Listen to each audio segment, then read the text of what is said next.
across the UK, on DAB+, on your smart speaker, on your smart TV, and on your side.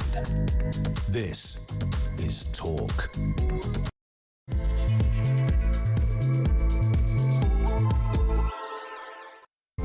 And good afternoon. 3 minutes after 1 o'clock. Thank you to Julia. Welcome to the home of common sense. Absolutely rammed, as I always seem to say.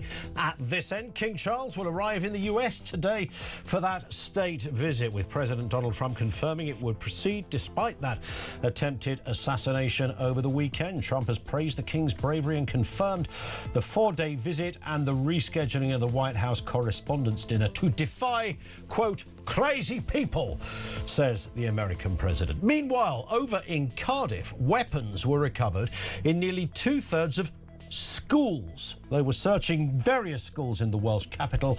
The data was harrowing. Knives and other weapons seized from pupils in 12 of 19 spot checks at high schools between September last year and just last month. What is behind all of that? Details to come. And a new report shows that UK healthy life expectancy has fallen by about 2 years over the last decade to just under 61 for both men. Life expectancy is 61. That's got to be wrong. 61. That means nearly everyone I know has got about... That's nonsense. That cannot be true.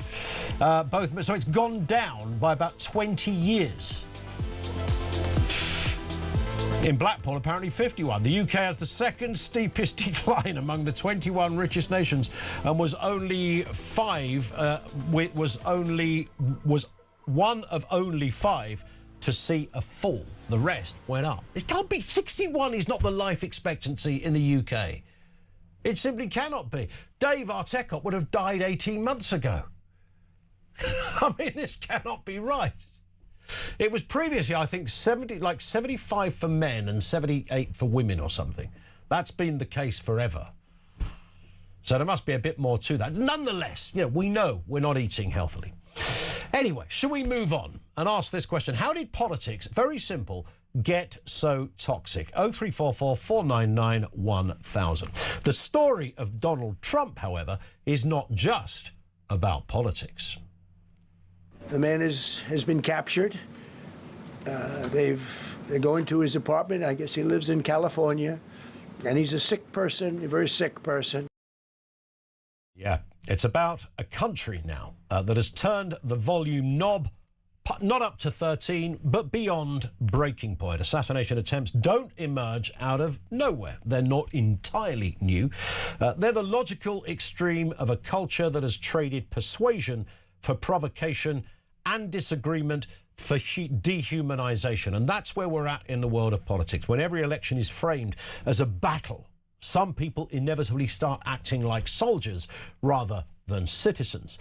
So what sits behind all of this? A combustible mix, I reckon, is responsible. You've got the hyper-partisan media ecosystems, algorithm-driven outrage, declining trust in institutions, and a political language that increasingly flirts with the kind of apocalyptic imagery of the way the future looks. Leaders and commentators across the spectrum talk about saving things or losing the nation. It stops sounding like a metaphor. Add to that, of course, the loneliness of modern life and the ease of finding radical validation online. That's key.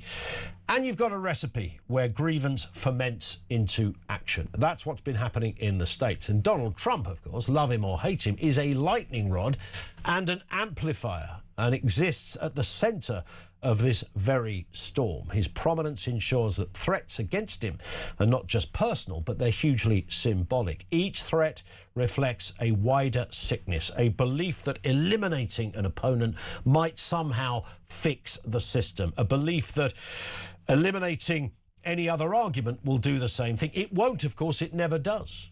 Remember the Pennsylvania rally, tragic evidence of this. They keep saying, he's a threat to democracy. I'm saying, what the hell did I do for democracy? Last week, I took a bullet for democracy. Yeah, that's how he frames it. Thomas Matthew Cook was the shooter, now dead. Remember the Florida golf course, Ryan Ralph laying in wait with a rifle for hours to kill Donald Trump. He's now in jail for life without parole. There was also Austin Tucker Martin, the Mar-a-Lago armed intrusion. Came with a bucket of petrol and some guns. It came to nothing, but the intent was there. You know, you read about all these crazy shooters, but they only go after consequential presidents. They don't go after non-consequential presidents, you know. If you take a look, Abraham Lincoln, some big one. John Kennedy, in a certain way, was very consequential. He represented something very important. He was there for 1,000 days, as you know, the book, 1,000 days, but he was consequential. There was a glamour, there was something good for our country, right? So that's how Mr. Trump frames it. I understand that's the kind of way he would frame it, but it is bigger than just him. The United Kingdom isn't immune. We know the murders of MPs like Joe Cox, David Amos show that toxic political culture well and truly exists. It travels across the planet. The difference is mostly one of scale, of course, but not substance. So we don't often get assassinations over here, if at all, in terms of our leaders, but we do get certainly the substance of grievance. We've also had Stephen Timms, the Labour MP, he badly stabbed, nearly died in his own constituency office. There was a Lib Dem MP a little while back who, this goes back a few years, Nigel Jones, again in his constituency, attacked with a sword. He survived. His assistant, trying to protect him, was killed. Politics used to be about winning arguments. Now, it sometimes looks like people are trying to uninstall each other, to demoralise to the point of cancellation. This is a war, and there is no kind of restart democracy button. Only that kind of slow and, I suppose, very frustrating work of turning the temperature down. How did we get to this point where, and I see it online in this country, I mean, Keir Starmer is about the most woeful, inept leader I think we've seen. But whenever we talk about him, I'll check out what people are writing, and I don't go there too often, but when I do, what people are writing on X. And the language, not just the language, that the other accusations, sort of murky, invented stuff about his private life and goodness knows what. It's like, mate, it's a bloke you disagree with, and that's fine. You think he's hopeless. That's fine. You don't have to go down the other route. But it's a war. It's almost a war out there. How do we go from sort of democracy to war when it comes to how we discuss this kind of stuff? Samara Gill is with us, talk reporter, heard disproportionately on The Breakfast Show, but across the station as well. Yes, that was the plan. So, yeah, very happy to be here with you, Ian. Listen, we are in a really strange place, aren't we, with politics generally. It's not just a case of, oh, I disagree with that person, so, you know, I'll politely have a different view. Yeah. Somebody who has a different view, it works right across the spectrum, this, to a degree. Somebody who has a different view becomes the enemy. They Absolutely. are the enemy. They should almost die for having a different view. How did we get there with that? How did politics get so toxic? You know, it's such a good question that you've been asking the audience today, because I think that we have reached breaking point. You know, when you've got a White House Correspondents' Dinner, which is meant to be full of journalists, it's meant to be an event about the free press and celebrating that. And you do see the violence, by the way, on the streets here too in the United Kingdom. There is almost, as you said, a civil war type of thing brewing over there.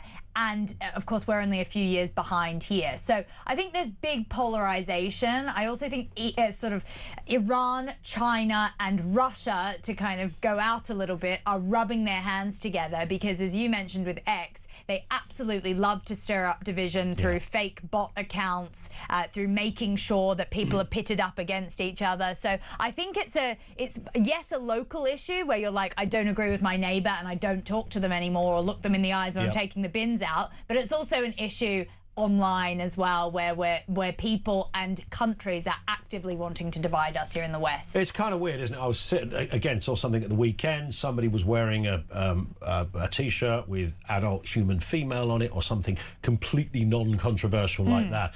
And you've got a guy shouting in this woman's face, "Nazi! Nazi!" Oh, and I'm thinking, whoa, whoa, whoa, whoa. How did we get to the point where somebody's defining accurately what a woman is, which half an hour ago no one, left or right, would have disagreed with, and suddenly this is the woman's being called a Nazi. She's the equivalent of a Nazi. People whose ideology involved the killing of 6 million people because she dares to call herself a woman or dares to define what a real woman is. I mean, it's outrageous, and we do see it I know we see it on the other side as well, but when you see those kind of the sort of culture war thing, the toxicity of that, and I'm watching this man shouting in this woman's face, I mean, this bloke is frothing, you know, it's like he's got rabies, this person. Yeah. Nazi! And you think, well, stop it, mate, stop it. It's just a woman in a T-shirt.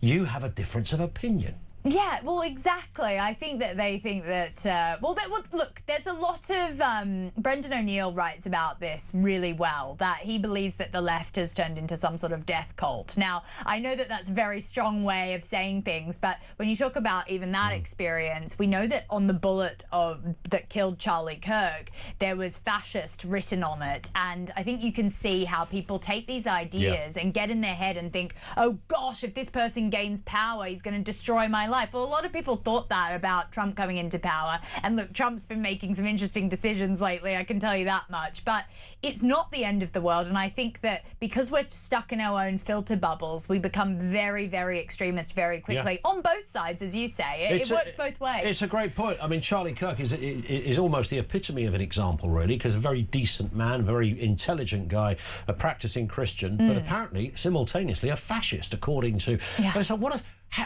these go-to words, these hyperboles, these superlatives, these exaggerations of reality, in order to ultimately, just in order to make somebody else feel better about themselves, because that's I've long thought left-wing thinking is only about, because it's illogical to think that way. Socialism is illogical, sort of a disease in many respects, but it's done. It kind of makes people sleep better. They think, I'm a kinder person. You see it in their bios on social media. I'm a kind person. I don't like injustice. Who does like injustice? You don't have the monopoly on decency. Just because you call yourself a lefty, you're halfway. So these people are out there. I think it's a particular pervasive problem with the left. There are people on the right who play the same kind of game. I know that. But it's a toxic world we're living in, where disagreement is not any longer good enough. You can't just say, with respect, I disagree with you. Nazi! You have to go down that route again. I know, and it takes all the power out of words like Nazi and fascist, because those are real things, but 100%. Unfortunately they get overused and abused in totally the wrong situations. So, yeah, I mean, it's madness, to be honest, how these luxury beliefs, which is what I would call a lot of left-wing ideology, have been used, and they've been actually sort of... Well, you can see that there's an extreme left rising in the country, and I think BBC, everyone likes to talk about the far right and the big threat that's going on there. Well, let's talk about the far left and the threat on that side too. It's 100% that. But of course, if you're on the left, when you attack somebody on the right, you believe you're punching up. So you can do it with impunity. It's as good as, you know, if we sat here, you could say right now anything you like about Chairman Mao or Saddam Hussein or Adolf Hitler. No one's going to criticise you saying, I think you were very rude about Adolf, actually. I think you should reframe what you said about... Nobody's going to do that, because everybody would recognise. And it's the same template that's being used. They believe the right are so... And in fact, it's not even right. It's just usually people in the centre are so laden with evil and bad. Nazi! That lot, they think it's so... That to say anything you want, even the death of their own children, the torching of their house or whatever, is fine. You can say that because they're punching... They're the good people, so they're punching upwards. And this guy... And it's not linked... I'm going to bring suicide bombers into this as well, because when they've done profiles of suicide bombers, the one thing most of them had in common was that they were quite educated people across the world, quite educated. You'd think they just get the kind of dodgepot that's joined the clan and go, hey, Mick, can you go out with this lighter and some petrol? Oh, yeah, what have I got to do? Yeah, set fire to your own head. Okay.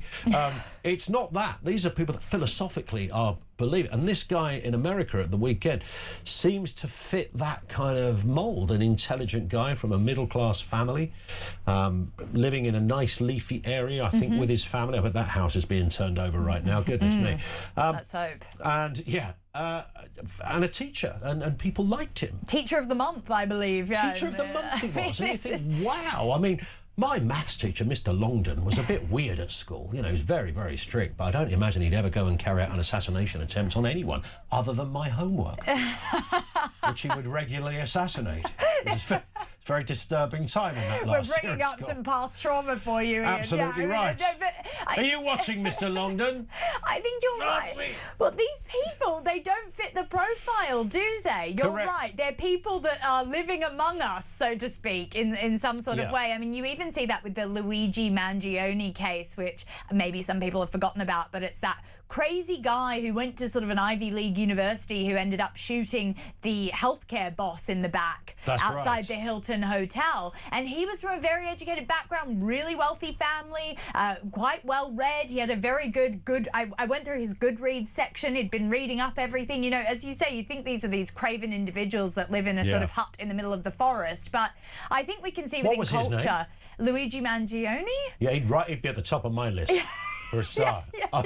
I've watched The Sopranos about 100 times. Yeah, well, he's no soprano. Luigi is on the list, all right? Luigi. Well, there was a whole movement from the left wing. Yeah. Free Luigi. What he was doing was just killing this working he class shot a man in the head. Yes, exactly. Because he didn't like what he did for a living. Yeah, there are countless sort of now stories of this left-wing activism that is on the altar of death, or on celebrating Charlie Kirk. They're fine with that. Yeah, it's a real problem. And when you look at Jimmy Kimmel's monologue the night before the White House Correspondents' Dinner and the way that he called Melania the widow in waiting, you see all this foreshadowing towards this love for the fact that Trump might be injured, and I think that's really concerning. We shouldn't be normalising this violence. Okay, how did politics get so toxic? And of course, we're talking there about the American stuff, but we have had examples over here, MPs who've lost their lives in recent years just because somebody has a fundamental disagreement with what they stand for. 0344 499 1000. You can leave a voice note there as well. Samara is with us. More stories still to come. 1:20. This is Talk.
Sent us a picture that made me feel so ashamed. We look like hoarders. Chris Marshall!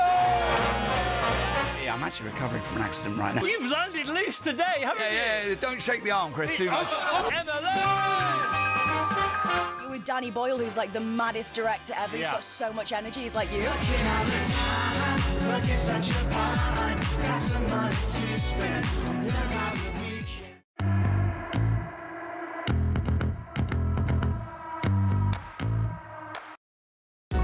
Across the UK, on DAB+, on your smart speaker, on your smart TV, and on your side. This is Talk. Samara Gill with us, 22 minutes after 1 o'clock. Look at this story, Samara. Pupils found with weapons in nearly 2/3 of schools in South Wales. This was just in Cardiff. Carried out between September last year and this month, so it's kind of a 6-month snapshot or thereabout. Found weapons in 12 of 19 high schools. Shocking, isn't it? It's absolutely shocking. I mean, the Cardiff Council basically said, though, this was the kind of interesting part of when I was reading the statement. It said, no pupil had been permanently expelled, but ensuring safety at educational sites was a priority. So they're saying that no people had been expelled that when they had found the knife, at least at those particular schools they were looking into. So I think it's a bit concerning, because when you think about Axel Ruda-Cabana, you know, he was referred to Prevent 3 times. They didn't do anything. Why are we being so light-footed with what we're doing with our response? I don't think it's hard enough, Ian. It's bizarre. You'd think if you were caught with, you know, a machete and some knuckle dusters in your locker at school, that might be the point when you think, I think my school career's over here. Yeah. I mean, you would think that. If that's not a full-on suspension, I don't know what is. It's a bunch of tough, though, from the authorities. It seems like they said there's multiple cases that are concerned. No weapons should be in our schools. The teaching unions come in and said 1 weapon was found. It could be but it could be too many. So basically, the fact is that appears to be increasing, and it's frightening. Well, frightening isn't good enough. You know, we need to actually look at what we can do to stop this. I think that metal barriers, it seems to be that everyone's getting around them, but it also does seem to be a culture. Yeah. But unfortunately, they keep saying, oh, breakfast clubs are what's gonna help us, and community centres. I don't think so. They love a breakfast club, don't they? I mean, there's nothing wrong with a breakfast club, no. But great if you can go to one and if it's helpful. But I don't think I'd quite like to get into the nitty-gritty of literally what you're teaching our kids rather than what you're feeding them. Yes, absolutely. And also, I think parents do need to be held accountable. I do keep bringing Axel Ruda-Cabana into it, but I think that's the most high-profile case we've seen where this has gone wrong. I think parents need to be very much aware of what their kids are bringing in, what Amazon packages are being sent, and what's going in that school bag as well. Sure. Let's move to this one. Andy Burnham's allies have reportedly pressed Angela Rayner to agree to a kind of leadership pact where she would succeed Andy as Prime Minister. Could we see a kind of Brown and Blair situation? We've been talking to some people partly about the strategy for the election campaign. One of the things that I'm here to do is to meet people to talk about economic policy. Tony, I don't know what that curl is on Gordon Brown's head, but something, a slight Clark Kent about that. Tony Blair looks about 11 in that clip. But they, of course, had the ultimate pact. And then when it came to the end of Blair's first term, Gordon went, hey, Tony, do I get the gig now? I don't know why he speaks like that. Do I get the gig now? And Tony went, well, actually, Gordon, no. Really? Didn't we promise that we had a deal? No, we didn't. So it depends on who you talk to, the Blair camp, the Brown camp. But they were, love them or hate them, a partnership for a long time. That's what they carved out. Brown did eventually become Prime Minister. Wasn't great at it, by the way. And now we're hearing that Burnham and Rayner, Burnham's allies, saying to Angela, look, if you two get together, Andy will do the first term and then you can do the second one. Yeah, and how's that going to work out? That presupposes quite a lot, doesn't it? I mean, it presupposes that Andy's going to get the gig, and then even if he did get the gig, he's going to serve a full 4 years, and then he's going to pass it on to Angela. I mean, look, we're talking about politicians here. They're some of the most backstabby, multifaceted, two-faced, three-faced, four-faced people in the country. I don't think there's going to be any sort of pact, and even if one is signed, someone's going to get stabbed in the side or the back.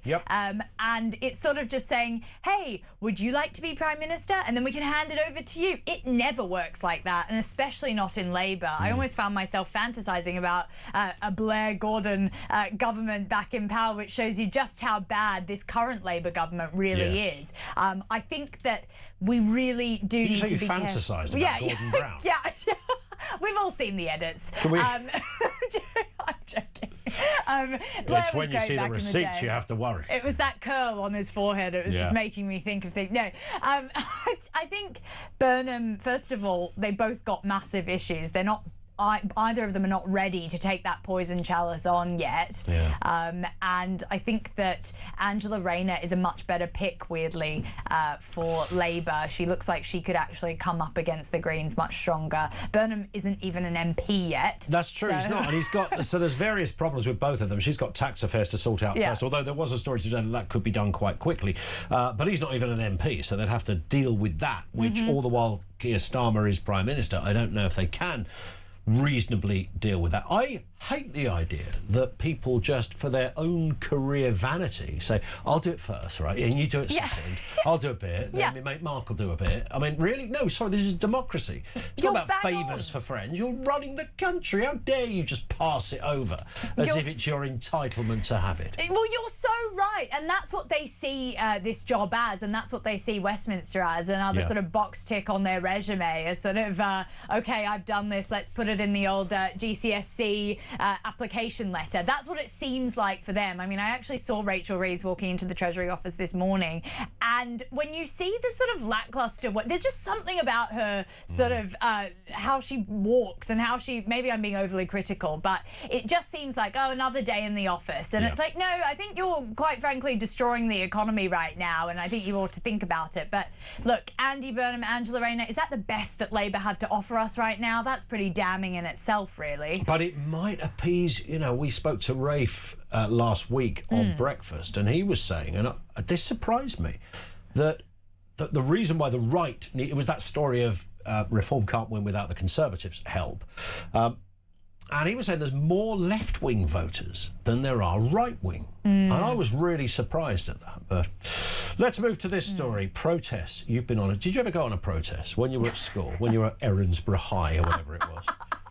What a romantic childhood do you think I had? No, I was under the bridge, but no, I'm joking. But you went on a protest today. I went on a protest today. It wasn't much of a protest, you know. Okay. We talk about actually the left and the right organising themselves. I've got to give it to the left. The left are much better at organising. You know, I went to a protest a couple of weeks ago. The Together Alliance was protesting, and it ended up being that one where there was like 500,000 people that marched on the Capitol for left-wing ideology. That was incredibly organised, I must say. Yeah, disturbingly so. Well, today was a bit of a joke. What was today's then? What was today meant to be? It was meant to be the first big national fuel tax protest in over 20 years.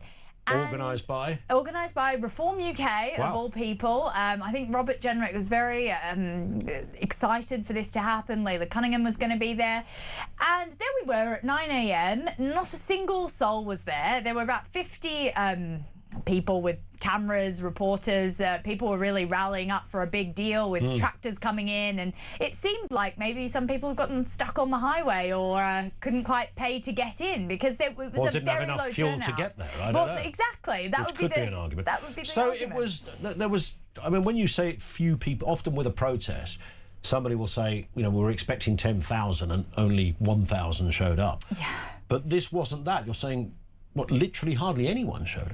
So I'm going to put this on the Standard because they were also there. They estimated that around 50 people came to the site of the protest, including members of the press. So that gives you an idea of that. There wasn't a tractor in sight. You know, look, Richard Tice, he spoke to the Standard. He said that Rachel Reeves needs to have an emergency cut on VAT by 50%. That's an interesting policy there. But I think that it showed that maybe this isn't on the top of the voters' list in terms of what they care about. Maybe it was. I mean, it's only when you mentioned it earlier. I remembered they were doing it, and then I'd forgotten they were doing it. So I don't know whether how well it was promoted. Maybe it was promoted massively. I mean, I was on social media and I was seeing all these posts get thousands of likes, and I was thinking, oh God, we've got to rush down there and figure out what people are saying. And one of our very noble talk listeners was there. I won't mention his name because I think he's standing. Okay. So, but he was there, and it was a very lacklustre turnout, and I think it's quite indicative of potentially the fact that Reform might not be reading the pulse on this one. Also, I'm not sure about having a protest at 9 a.m. on a Monday morning. I mean, some do work still in this country. Some do have to get to their jobs. So I think it was a bit of a failure. I hope they learn from it. Yeah. But it just turned into one big photo opportunity for them, and it left a bit of a bad taste in my mouth. Keith says, you mentioned that Samara went to Erinsborough High School. You do realise this is not a real school. Now, did you get the reference, Erinsborough High? No. Finn, do you know the reference? Dave knows the reference. So Erinsborough High is the high school in Neighbours. Oh my gosh, yeah, no, this is such a... It's much bigger over here. No one watches Neighbours in Australia. Yeah, it was much bigger. Yeah, Erinsborough, oh my gosh, yeah, and I lived on Ramsay Street, of course. Yeah, I lived on Ramsay. Don't you worry. Yeah, which is actually Pine Oak Avenue or place. Is it? I've been there. Pin Oak, is it? Not Pine Oak. God, I didn't know this about you. Are you a Neighbours diehard? No, I just went there on I went there on a holiday for a wedding, and the following week I worked there, did some radio shows, and one of the days was going to Ramsay Street. You know, I could see you on the Neighbours bus, where they literally play the theme as you drive into the road. It was all a bit cringe, but and then we went to Erinsborough High. Oh, did you? Yeah. You went to high school? That's where we first met, wasn't it? You were there. Hi. Yeah, hello. See you in a few years. Yeah, I'm getting my terrible education at this fake school. Yeah, no, I can see you walking onto a Neighbours set and dominating as the sort of nonchalant British gentleman who comes in and There's been a few Brits give it a go on Neighbours. I can't remember who now, but there's been a few out there. Samara, thank you. Samara Gill with us here on the programme. Over to you, particularly that question. How did politics get so toxic? And, of course, we can look at the enormity of what's happened in the United States, particularly after what appears to be another assassination attempt. It was foiled before it got to guns in the specific room, etc. However, it does show a wider picture, and we're not immune from it. The scale of it is different over here, but the terms of agreement and engagement are kind of the same. How did our politics get so toxic? 0344 499 1000. This is Talk.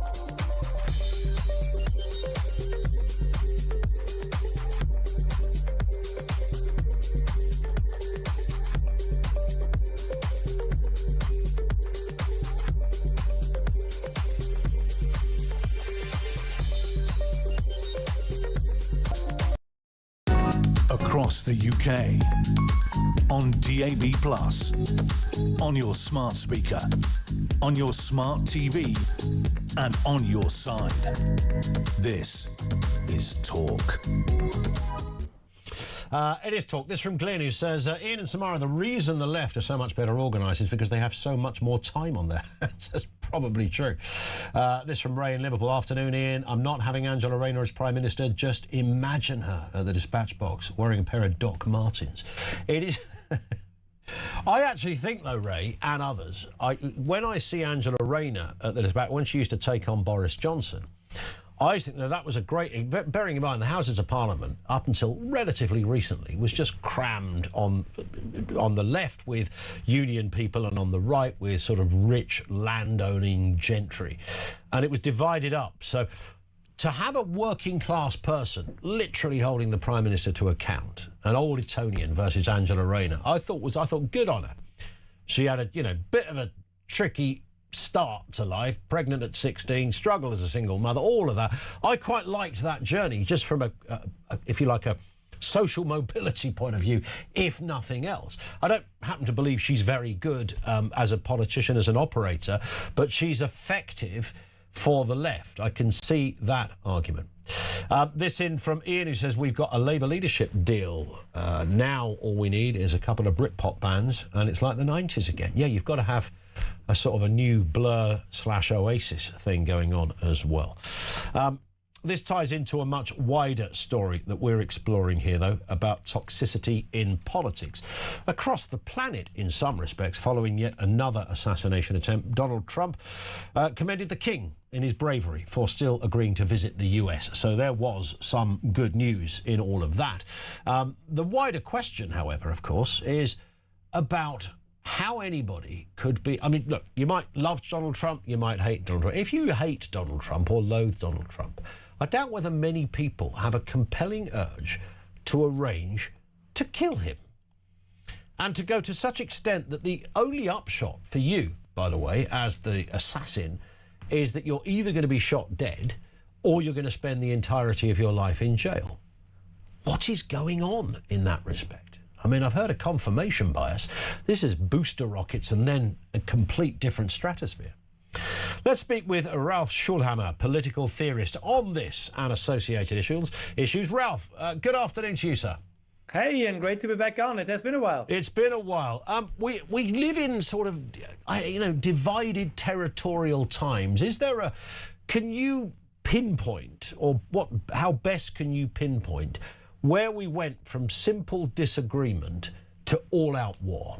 Oh, well, I think the answer is quite simple. I mean, look at this recent assassination attempt on Donald Trump. Look at the biography of the would-be assassin. Like, he went to an elite university, Caltech, which just coincidentally, I think, is the very university on which the fictional characters of the Big Bang Theory were working as physicists. So that gives you an imagination, right? So this is not just some random place he went to.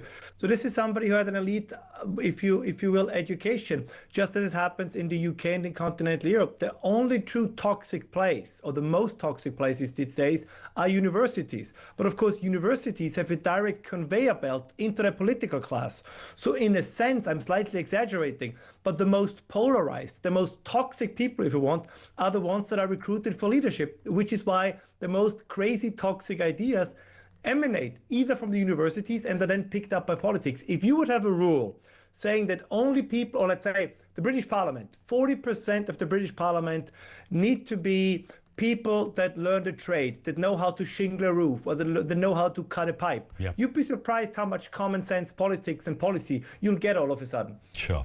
Yes, I think you're right. And you look at the sort of Labour front bench, and this is not a political point, just a general factual observation, where there's literally no business experience on that front bench, and I find that slightly disturbing.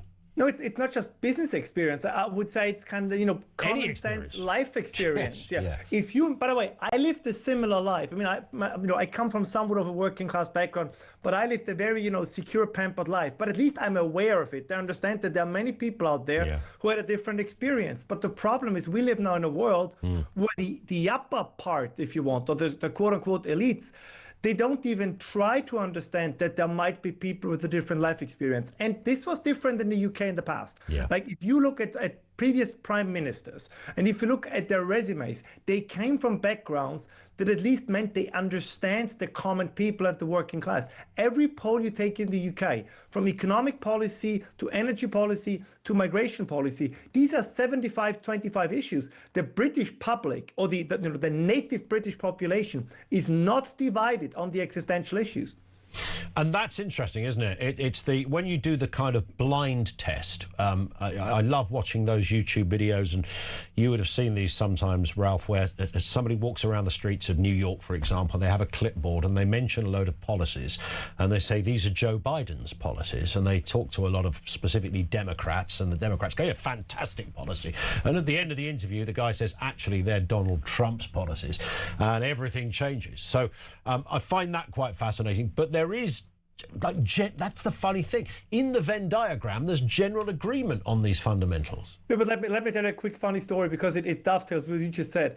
So there was, by public German broadcast, there was this, this team of journalists, and they went to a part of Germany, where lots of migrants live, and they went to one of these, shawarma places, and they said, so the AfD, right, the far-right alternative for Germany, they want to get rid of all the foreigners. What do you say about this? And they said, hell yes, they are right, because now even second, third generation foreigners say, or migrants, or well-integrated migrants say, it's too much, they have to go. Now listen, look at it from this perspective, and I'm sure, and I hope that many of you used to this, go down to your local pub, have a pint and talk to the people in the pub, and you'll find out very quickly, as I do every time I'm in London or anywhere else in the UK, that pretty much 80% of the people have the same opinion. There are slight, sometimes we disagree on the method, and when it comes to energy or when it comes to migration, but the overall direction we want to go in, should you maintain British culture and civilization? Yes. Should we be respectful towards, St. George's Day and our history? Yes. So there's broad agreement, and then, some slight disagreement on occasion. But then we've got, I was giving an example at the beginning of something I'd seen on YouTube, and I think I've seen variants of this many times. A woman was out, she was campaigning, and she was part of a meeting or something where what has become a very toxic issue, it shouldn't be, of gender. And she was advocating, you know, a woman is a woman, a man is a man, and she had a T-shirt saying adult human female. And a man from the left was shouting in her face, Nazi. And he wasn't just shouting it, he was frothing. This man was so angry. And I thought, how did we get to a stage, Ralph, where somebody who is simply advocating gender is written off, not as someone you disagree with, but as a Nazi, for goodness sake? Well, because once again, it's a beautiful example. If you look at the gender issue, the people who radicalized it were once again the universities. The universities created, quasi-quack scientific ersatz religion, and its most vocal members treat it, they treat everybody who disagrees like a heretic in medieval times. This is it's a replacement religion, which I honestly think is much more superstition than the original religion said. So I find the Bible more convincing than a lot that comes from the left. But that's neither here nor there. But another anecdote I think that's very important. The United Arab Emirates have cut funding for students who want to study in the UK because they are terrified that they will come back more radicalized. Yes, that's right. You now have Muslim countries. Exactly. You have Muslim countries in the Middle East who say, we cannot send our students to London or to anywhere in the UK. They're too mad because over they there. come back as radicals. Yeah, that's a great point. Listen, Ralph, great to have you on with us again. We will speak soon, I'm sure. Ralph Schulhammer, he's a political theorist, speaking a lot of common sense, and it does work right across the board. I know it can happen. We've sort of largely majored a bit in this section on the left being the kind of agitators or the problem who are creating this, and I would stand by that it disproportionately comes from the left. We know that the right do it as well. You know, the right will do it with immigration. I'm talking about the extreme right. It's dividing in a way that isn't just pleasant disagreement. If you go to the House of Commons, you'd be staggered how many left-wing and right-wing MPs are breaking bread and having a pint in the Strangers' Bar. That's not that unusual. That's how it should be. There's some lovely anecdotes of Margaret Thatcher and Dennis Skinner having afternoon tea and a slice of cake together. You couldn't get two people further apart politically. But they knew that they were also of a certain era where decency and good manners prevails. And so having a bit of Victoria Sponge and a cup of old Earl Grey is more important than anything, really. You still can get on, but you can have really fundamental disagreements. We've reached a sort of point of everything is a battle. People describe politicians they don't like very much in ways that, even if I agree with the sentiment of a certain politician, I do kind of wince a bit where I see the sort of language that's employed, when really you're just talking about somebody who has a different opinion to you. Andrew is in Hertfordshire on this question. How did politics get so toxic, Andrew? What's going on? And good afternoon. Good afternoon. I think what happened was around the time that Salman Rushdie published the Satanic Verses, we became very extremist and lost the ability to debate. And if you look at the life of Brian and you look at the debate that was on the television, it's on YouTube, you can look it up, between the Pythons and also the Archbishop of Canterbury. Yeah, it's a classic clip, if you like, on this point. Yeah, and it is a classic clip, because what happened is it's not so much debate, they listen to each other's positions. So you take a position on something, I take a position, we discuss it, we agree to differ and move on. But now, the mere fact you take the position, and there was a brilliant article, the oil slick mentality. Everything's toxic about you. Your house, your car, your family, your rabbit, your wife, your children, your children's clothes. People, it's personal. We've lost the ability to say, do you know what, let's agree to differ, have a pint, move on. We've lost that ability. And he just published a book, and then people went after him, and subsequently he nearly lost his life. Yeah, we lost the ability to rationalise, and we've become unable to listen, value people, and shake hands. I mean, you're absolutely right. That's what it should be. Listen, Andrew, your phone line, mate, is playing up like nothing else at the moment. But thank you. Got the gist of what you're saying. The left wing and the right wing. I'm not expecting the left and the right to unite. I'm also not expecting there to be that every single kind of exchange between left and right is some kind of, you know, doff your cap and bow and good day to you, my man, and all of that. Not expecting that either. But I would expect that you could have polite disagreement. And what happened to Donald Trump actually feeds into the kind of, it's part of the same portion of the debate about the level of sheer, you know, going back to the man on the street shouting in the woman's face Nazi, which is horrific based on the fact, I mean, in that particular example, not only has she got a different opinion to the man, she has a fairly standard opinion as well. I mean, it's not like she's got an extreme opinion. She's simply saying she's an adult human female. And the woman is this and a man is that. And, you know, one can't change to the other. They can identify how the hell they like, but there's nuances to this. Now, that's her view. That's a view that left and right would have held once upon a time. This is the kind of... It's sending people mad. In the United States, it's sending... I mean, count them. In the last... How long's Trump been in power? Just before he got into power. In the last kind of year and a half, there are two people dead, two would-be assassins, one currently serving life with no chance of parole, and another one who's about to serve life with no chance of parole. And they're doing this because they disagree with Donald Trump. Now, over here, we don't have it to that level, but the scale is different, but the substance is kind of the same. And whether it's rallies, I mean, how many people write off, you know, a person that has tough views on immigration? You should be able to have the toughest views on immigration, which would certainly wouldn't make you a Nazi. It definitely wouldn't make you right-wing because you have substantial views on immigration. These are views you'd have found not long ago in the average Labour working men's club anywhere in the country. So it's quite bizarre, but it's that kind of stuff. If somebody's on a Unite the Kingdom rally for some reason, they're filthy, dirty, extremist, right-wing. And of course, there will be some of those people. But generally speaking, the average person that shows up with a deck chair to listen to some speeches and join in with fellow Brits waving a flag is not there for that reason. But we define those we disagree with as an enemy. And that's the kind of changing point. And I'm not absolute. When I remember being on air when Blair came to power, in national radio terms, I was just... Yeah, no, I've been on air since 97, wasn't it? I've been on air since 1995. So, yeah.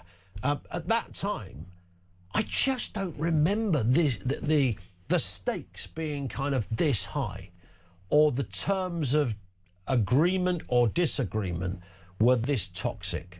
So in that period, I know we're talking 30 years, but in that period, what has specifically changed to make people react in the kind of way they are?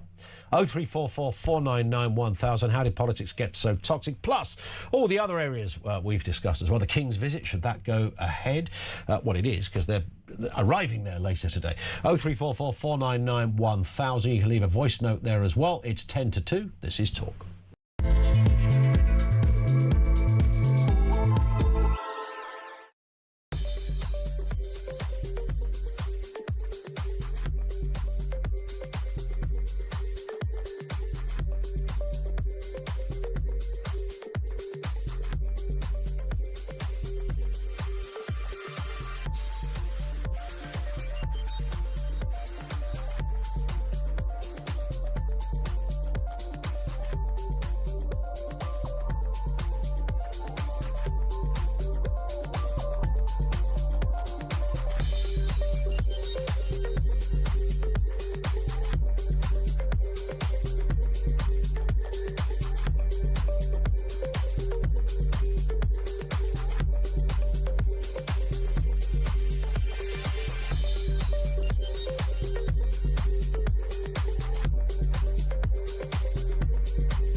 Sent us a picture that made me feel so ashamed. We look like hoarders. Chris Marshall! Yeah, Yeah, I'm actually recovering from an accident right now. You've landed loose today, haven't you? Yeah, don't shake the arm, Chris, too much. You're with Danny Boyle, who's like the maddest director ever. He's got so much energy. He's like you.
Across the UK, on DAB+, on your smart speaker, on your smart TV, and on your side.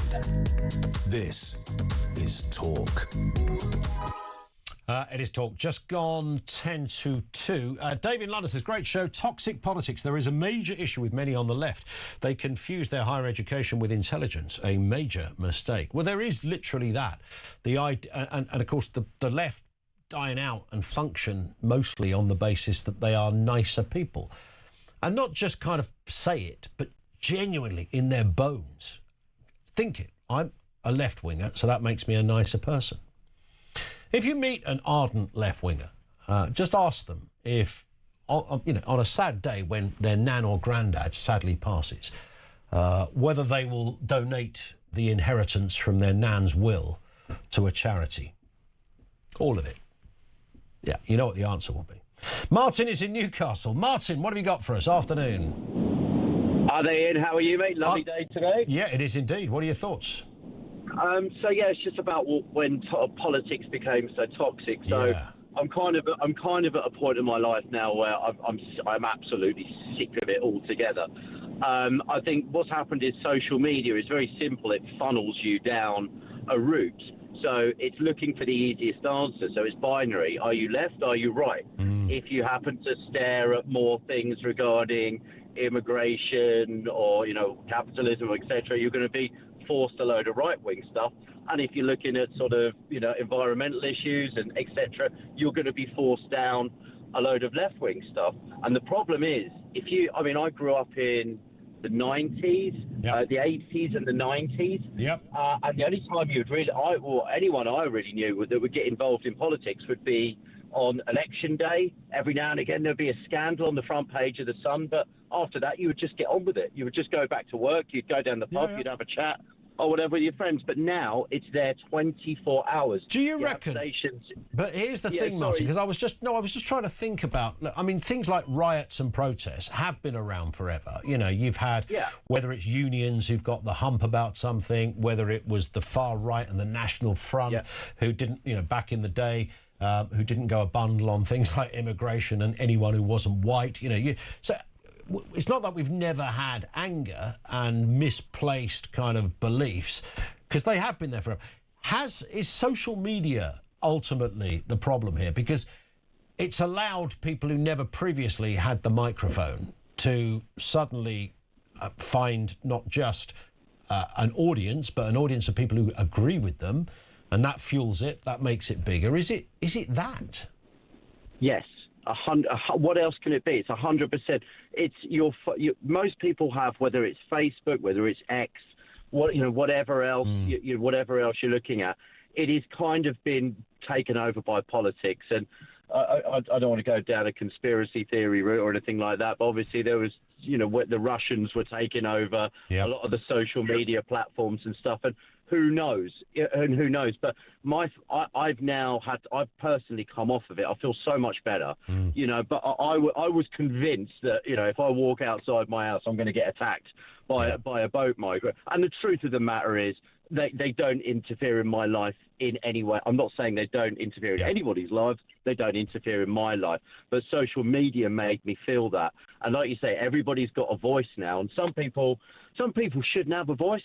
I don't mind. No, it's true. I was just trying to think of, the Keir Starmer stuff is interesting because you've got the left calling people Nazis because of their gender position. You have some people on the right calling those on the left either paedophiles, nonces, changing their sexuality, that kind of stuff. Starmer's been on the receiving end of all of that for literally no discernible reason, but it comes his way. Now, I doubt whether he cares, but it's interesting how somebody who's like of the same gene pool as you, Martin, would commit a sentence like that into the public domain.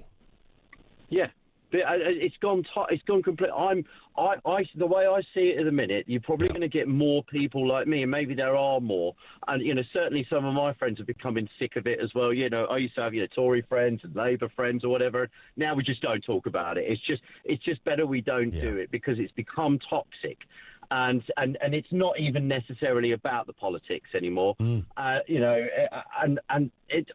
If I could give anybody a piece, if you're waking up every single day and you're worried whether you're on the left or whether you're on the right, and it's becoming all-consuming into your life, just take a break.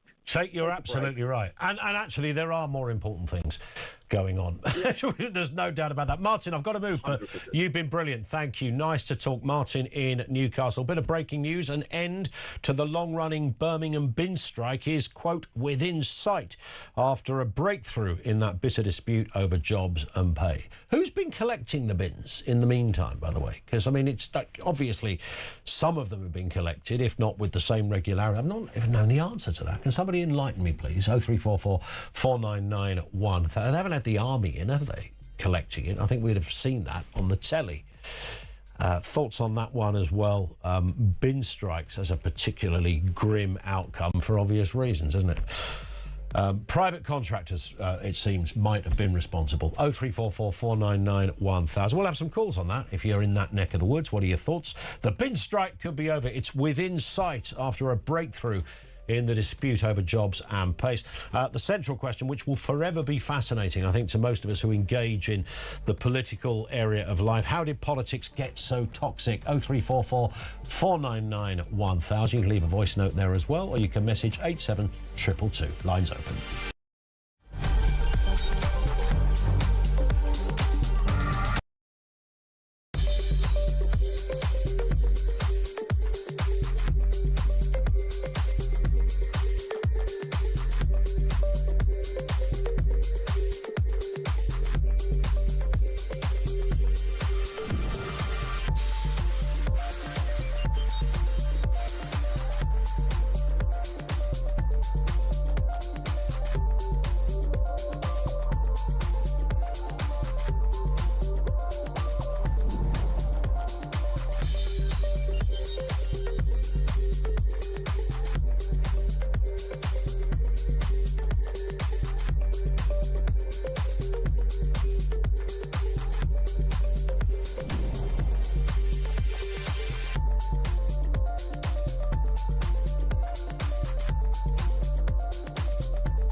across the UK.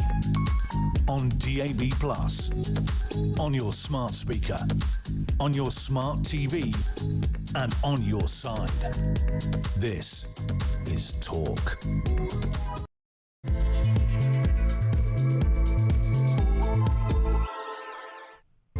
Afternoon and welcome back. It is the home of common sense. 3.5 minutes after 2 o'clock.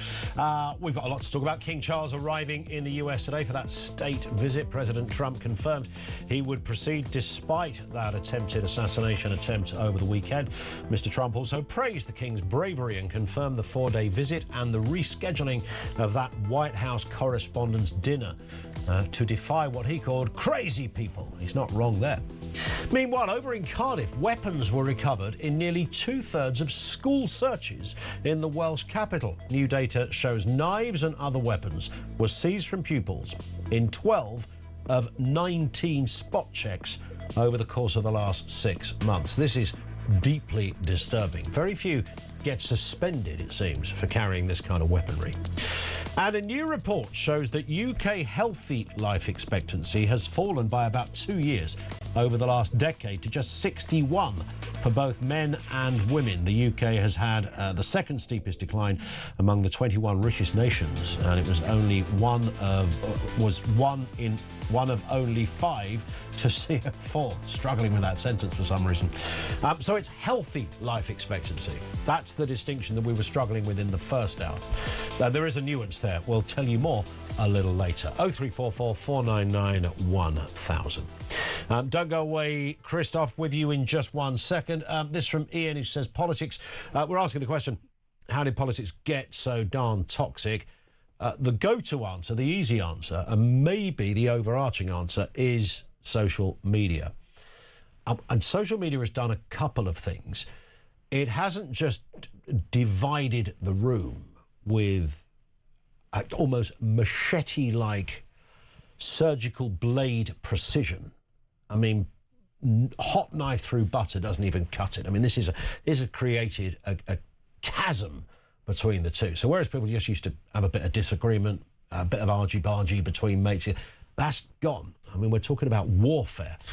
So it's done that. The other thing it's done, and I mentioned this in the monologue at the beginning, it's kind of assisted, possibly not even just assisted, maybe wholly responsible for a distrust in institutions. And I'm not talking about the fact that you might read a story of a police officer that, hasn't been behaving themselves. It might be that. Social media simultaneously also brings us lots of stories that we might not have got before. It's the one few pluses. Doesn't happen much, but it happens a little bit, that you can get it on social media. But it's the trust in all sorts of other, like our legal system, our courts, as if it's all kind of rigged. And I hear people use phrases like activist judges. I have literally done this job for 30 years. I've no idea who these activist judges... Of course you'll get some judges who have an opinion. But when I've tried to even test that with people that work in the legal system, they don't know what that means either. It's just a kind of a phrase that is employed to suit someone's political argument. So we don't trust the judiciary. We don't trust the media. What's that crazy phrase? Legacy media, legacy media, legacy media. But we're meant to trust a bloke with an iPhone that films in an asylum migrant hotel, as if he's somehow about to get the Nobel Prize for Literature or something. I mean, this sort of strange... So he's telling the truth, the mainstream media, all of this kind of... So it's broken all of that up as well. And that's, I think, equally, if not more dangerous than anything, is the lack of trust. And we should, by the way, hold institutions to account, and we should highlight properly when they go wrong. But the idea that every one of this somehow got this sort of secret agenda that is filing away... People use that phrase as well. I've heard grown adults use the phrase deep state. Deep state? Get in the bin. Christoph in Edinburgh, how you doing? Hi, good afternoon, Ian. Afternoon. You've rather stolen my thunder as far as like your brief monologue on the social media, but enough of that. I was going to say, you and I have actually spoken before. You did a section once on about people's favourite children's books. Right. And I thought I'd respond to that because it's rather innocent, because most of the world now is, as you know, not innocent. Now, anyway. Was I working on a different place then? No, it was this one. It was. I remember it quite well because it was about people's favourite children's books, and mine was Treasure Island. Anyway, fast forward to now. Yes, you're saying about why are things so toxic? Now, I had to think about this, and what first came to mind, I think this all started with Brexit, in that people's opinions became much more amplified than they had been hitherto. And it started with Brexit, where people started to be able to say things that they might not have. And then that was compounded, in my opinion, with the whole COVID lockdown.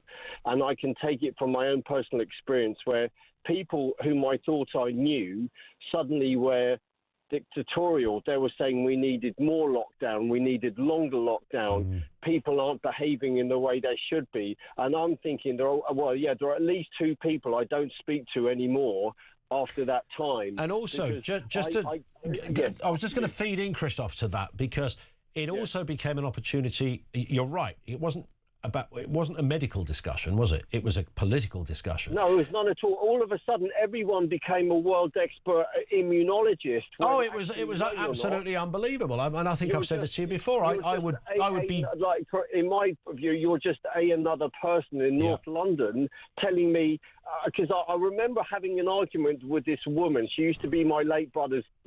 She was basically my late brother's flatmate. She was a sister to us, and I thought we had an understanding, like, you know, a 20-year relationship. And she was suddenly telling me how it should be going. But I'm saying, but they're not locking down in Sweden. Are you telling me they're all bad? Would you have the same argument with the Swedes?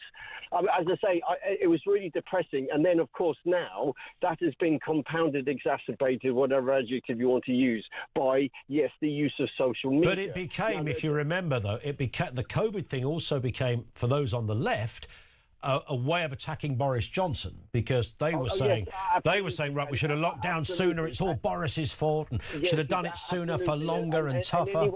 And that's where the use of the word Nazi came from. It started then, which is really unfortunate, because the new use of it has nothing to do with 1940s Germany, and now it's come to the point where it doesn't mean it. Where at one time it meant something, and it meant something to a lot of people. Having known people who've lived through it, it really meant something to a lot of people, and now it doesn't mean anything anymore.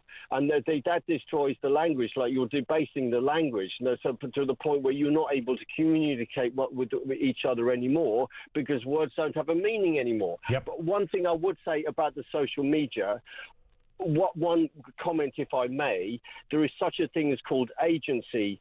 People can decide what they do or do not do. People cannot be unthinking actors in this. People, in my opinion, know exactly what they're doing, and they allow themselves to run with it, because it's easy to play a victim. It's easy to gang up on, say, one individual. It's easy to take a side instead of maybe taking what might be described as, say, a mature overview. Now, I absolutely understand what you said about people talking about activists, judges, etc., distrust in the media and so on. People need to take, as I say, a more mature overview. Yes, there may well be one or two what you might describe activist judges, but I would like to think, most people would like to think, that most judges are doing their job. They're pretty much on the straight and narrow. Well, any walk, I was just going to say quickly, in any walk of life, there will be people to the extreme, to whether it be the left or the right. And obviously, judges are people too, and they are allowed to vote as well. And I'm sure on occasions a judge's politics may well inform or partly inform their decision. I mean, it's quite hard for a judge to take a completely opposite view when all the evidence says the opposite, and go, well, actually, I quite like this guy because he's also a Liverpool fan, so I'm going to find him not guilty or something. I mean, they wouldn't do that. That'd be stupid. So, doubtless, there is the skill of a judge, of course, like the skill of a good BBC producer, is you leave your politics at the door. No, I mean, I remember you, as you were talking, you used a very good example of like the civility that seems to have disappeared between MPs. For example, you used the example of Thatcher and Dennis Skinner. Yeah. I mean, two very well-known figures. Now, for what it's worth, my wife actually works for an MP, and the example that she uses is Enoch Powell and Tony Benn. Enoch Powell and Tony Benn both served in the Second World War. They had an understanding of like what it meant to be men together, like people who basically, they were one of the very few from each other's party who would have tea with the other. Yeah. Because Tony Benn was somewhat unpopular amongst Labour groups, and Enoch Powell was an outlier on the Conservatives. But because they both fought in the Second World War, they were both what you might properly describe as gentlemen. They could have tea or the strangers' bar thing. They would like sit down and break bread together, and unfortunately it doesn't seem that we're in that world anymore, where, as you say, you know, go back to the Old Testament, can you sit down and break bread with your fellow man? And I really, it's really sad to think that a lot of the time we're not, and unfortunately the thing with the social media, one of the most toxic, damaging parts about it is that it's essentially anonymous. Because many of the people who are pushing this, pushing the nastiness, so to speak, they probably wouldn't do it in person. But because they're anonymous, because they're shielded, no one knows who they are. They feel free to put out this awful business. You know, anything and everything that they can say, they will, because they know it's anonymous. And for me, I mean, I don't know if you. I don't think you can put that genie back in the bottle. But one thing I think people could do. Could there possibly be, and Ian, you and your radio station might set up a campaign, just hear me out, would it be possible for the people to have a social media free day a week? Do you think people would be able to do that? I wonder. I love that idea. And of course, it would be probably a better world if we had one. Listen, Christoph, I've got to move, but what a great conversation. Thank you, mate, for that. Christoph in Edinburgh. Finn, our producer, was shaking his head at the mere idea that he'd have a social media free. I do have quite a lot of social media free days. Ish. Finn just said testicles in another kind of way. The problem is it's the rabbit hole, isn't it? Every day it's the rabbit hole. You just read one post, you go, who the hell wrote that? And then you look at the comments, and what you're hoping for, we've all done this, right? You look for the comments and you're hoping what you want to see is a comment that literally represents what you think. And when you find that comment, you feel better because somebody's written something that's so ridiculous, and then you scroll down and you see the comments and there's all these people agreeing with this ridiculousness, and then you find the lone person that's gone, no, it's not true, and this is the reason why, and that never actually happened. And, you know, no, Starmer was not making decisions over Jimmy Savile or whatever it is. You just want to see that kind of clarity, and so that's how we end up down there. Would we be a better place if we uninvented social media? And I've said this before, and don't go away, Kevin.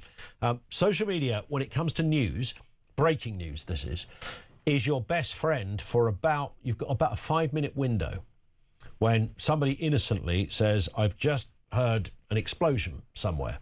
It sounded loud. It didn't sound like a car backfiring. It sounded like something. And for that very short period of time, I mean, now people just make up explosions and attacks and all the rest of it. I think there's been a terror attack. No, it was a car parking disagreement. You get that. But it would normally be the case that for a few minutes, somebody says something that they've seen, literally seen. They might even take a photograph of it. There's a big fire taking place in Acacia Avenue. And then after that, that's when all the lies start. Oh, yeah, we know he's behind that, don't we? Yeah. Flipping immigrants, isn't it? Yeah. Live down the road. In fact, here's a picture of one. Really? That's not that. I think that's a picture from a few years ago from a different. Yeah, that's when it's. So for a few minutes, you get the truth. Left wing or right wing, doesn't matter. And then you get the nonsense. And then you get the theorising. And then you get a friend told me, or one of my followers told me, all of that old garbage, means nothing. Kevin's in Basingstoke. Kevin, what have you got for us? Good afternoon. Afternoon. Hi. What are you thinking? Yeah, we're divided. Politics is toxic, but is by design. Most of our media is owned by a handful of people, handful of billionaires, and I think the biggest problem in this country is the wealth gap. The wealth gap has never been bigger or grown at a faster rate. The wealth gap. Yeah, the wealth Yes. gap. I was of the impression that the rate that it's grown had fallen. No, it's never been bigger. And since COVID was a massive transfer of wealth from poorer people to rich people. How? And you know, CEOs in the 80s, they earned about 27 times the average worker. Yep. Now it's something like 160 times. I agree. There is certainly some pretty murky stats out there, and you've just reflected one. I've got no reason to disagree with you, Kevin, but I do wonder: is the CEO, is my sister poor because the CEO is rich? Well, and no, the answer is no. But it's poor because there's too much money in 1% of the people in this country, the wealthiest. No, I get that, but I don't know how you legislate to stop that. What you meant to do? Just give people somebody else's money? Well, no, but what I'm saying, that is the reason. It's inequality, and the people that own the media. I mean, we don't buy as many newspapers. But when you say people that own the media, I mean, I don't know why that would be the big barometer of, because Rothermere or Rupert Murdoch or whoever it happens to be, the Germans that I think have just hoovered up the Telegraph. I'm not absolutely sure that they would be the problem here. No, but what I'm saying is they set the agenda, don't they? They own the papers. They don't really. Well, you talk about them. You do the paper review, and whatever's the top story in the papers, you run on it. No, that's not true. That's really not true. That's not true at all. And also, the headlines of papers they're almost never set by the person that owns them. No. I'm not saying that it's by the post open, but that's their sort of agenda. It's like immigration. Oh, immigration's so bad. I mean, we've been hearing that for years, but we haven't reached the birth replacement rate for over 50 years. That's true. So, I'm not sure one is the answer to the other, but you're right on both points. Yeah, and so it's like immigration's a massive problem. Yep. It started with Brexit. That was a dividing thing, wasn't it? Brexit was huge. Brexit was huge to divide thing. And what was interesting and most fascinating about the Brexit divide is that you had two sides both arguing an issue that they knew mostly nothing about. So we had the most curious divide there, because it wasn't as if it was entrenched in kind of facts for or against. People were entrenched in it on a feeling, and that I think was that did set a trend where we start forming opinions based on how we feel rather than the facts that sit around it. Kevin, I've got to move on this just for time. I hear what you say, Kevin, in Basingstoke. I don't think it's about a rich-poor divide. I don't think this whole argument is about that. There's always going to be sort of a sense of injustice that some people have, and should my sister or my Auntie Madge get paid more for what they do. R.A.P. Auntie Madge, by the way, not been with us for a while. But you take the point. I don't think that's necessarily the reason why we've got people arguing like nut jobs on social media, in the marketplace, wherever it happens to be. 0344 499 1000. Little bit of breaking news. Keir Starmer will face a vote on whether he should be referred to the parliamentary sleaze inquiry over the appointment of Lord Mandelson as ambassador to the US. Sir Lindsay Hoyle, the Speaker of the House of Commons, is expected to allow a debate on the vote on Tuesday on whether to refer the PM to the Privileges Committee over his claims. The Times has been told that Hoyle is expected to allow this request for a debate and vote because the procedural bar for doing so is relatively low. Parliamentary rules state that complaints must not be frivolous. Starmer is expected to whip his MPs to oppose any attempt to refer him to a parliamentary investigation. That would be terrible if you've got to whip your MPs to oppose him being referred.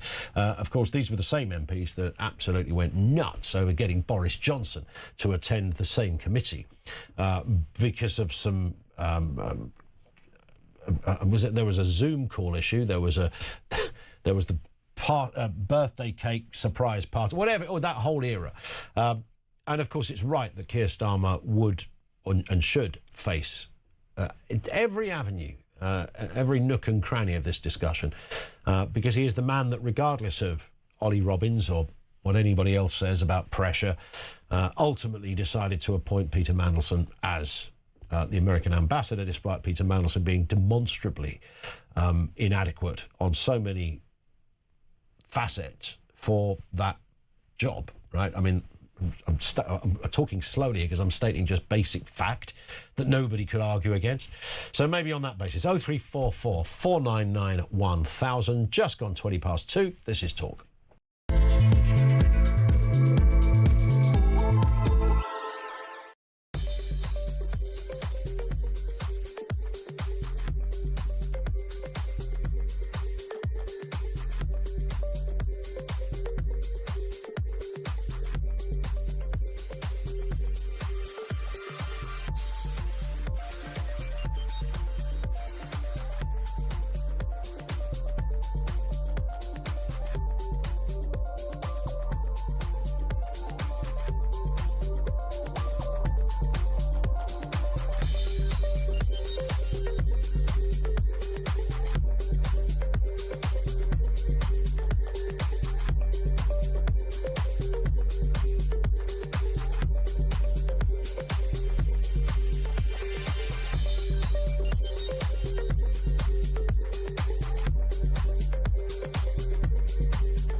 Sent us a picture that made me feel so ashamed. We look like hoarders. Chris Marshall! Yeah, I'm actually recovering from an accident right now. You've landed loose today, haven't you? Yeah, don't shake the arm, Chris, too much.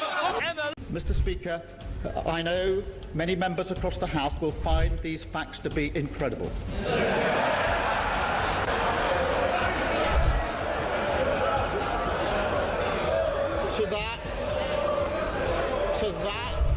To that, I can only say they are right. It beggars belief that throughout the whole timeline of events, officials in the Foreign Office saw fit to withhold this information from the most senior ministers in our system in government.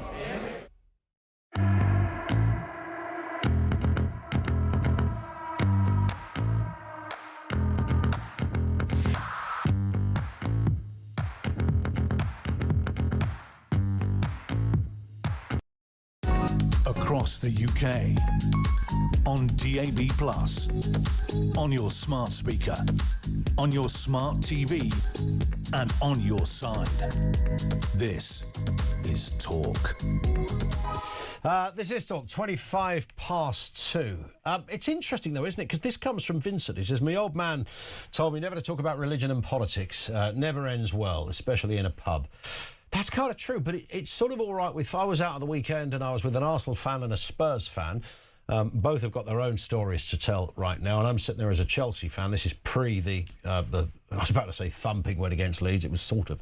I mean, it was a win, right? OK, FA Cup final status is upon the mighty Blues, but the trickiest match they could possibly wish to face. So the three of us are there chatting, and we're talking all things football, and we're talking about a few other teams as well. And it's not a big, intricate kind of... It's not like a talk sport debate when you've done a deep dive into why the back four was always a bad idea over there at Arsenal or Chelsea, whatever. It's none of that. But no rows, you know, no one's having a row and everyone's taking the pee out of each other for who they support for different reasons. But if you bring religion, or that would be very different, wouldn't it? If you suddenly went, yeah, the trouble with you Protestants, just to give you the obvious example, that starts something else. That becomes something else. And politics has kind of morphed even more into that territory than ever before. Why is that? Why is it? What is behind politics getting so toxic? Greg's in Colchester. What are you thinking, Greg? Good afternoon. I was thinking I should have gone anonymous for this call, for starters. Well, let us be the judge of that. Okay.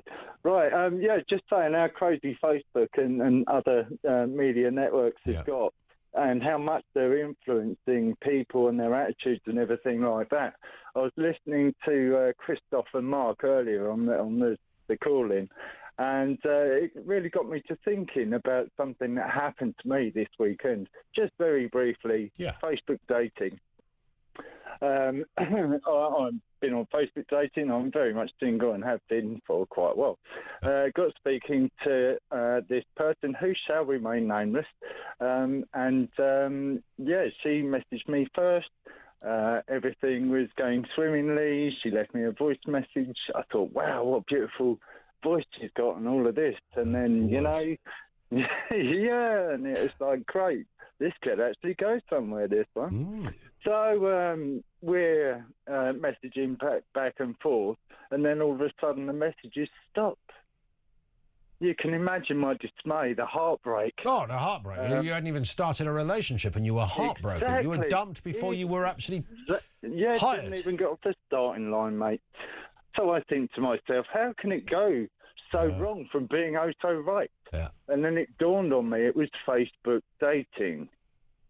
So she's looked at your profile, right? Correct, Mundo. And she's obviously seen my reform leaning and stuff like that. Greg, cross-dresser from Colchester, all that kind of stuff. Yeah. Oh, stop it. Yeah. I thought I took that bit down. Tends to put the girls off. But you catch my drift, you know. I do. And then, and then I go on. I had a look back at hers profile, and blow me if she wasn't a big fan of, should we say, outdoor swimming, and she was an environmental consultant. God bless her. Was she? Yeah. Well, she is, yeah. So it did. Ferret-loving, cuddly green goddess. You know, that kind of. You know, yeah. That's the one. I think that was my ex-girlfriend you got in touch with there, Greg. Quite possibly. Quite possibly. The funniest thing, Ian... She was big on Chris Packham, if that helps. Yeah, if you have a look at my profile, I'm sure you're more than welcome to. You will see a meme on there, and it's like, dig it, drill it, deport it. So you can only imagine her dismay. Drill it, deport it. Yeah, I can see why she might have thought you were on the right. Did she not get back in touch to explain this? Much to my dismay, no. See, I think that would have just been polite, wouldn't it? Well, it would have been polite to go, that's why I had to call you. Greg, you're a lovely guy, but, you know, I looked at your profile. We have nothing in common, and therefore, it's not even what, you know how some people have nothing in common, but it means, therefore, that's their strength in a weird way to start with. That's okay. But, she would have been perfectly within her rights. So I've had a look at your profile. I'm sorry, mate, but you are not going to cut it with me because, you know, I'm booked in for a demo where I'm going to super glue my kneecaps to the M20 at the over the summer break. So I don't think we're going to be, you know, going to the Harvester anytime soon.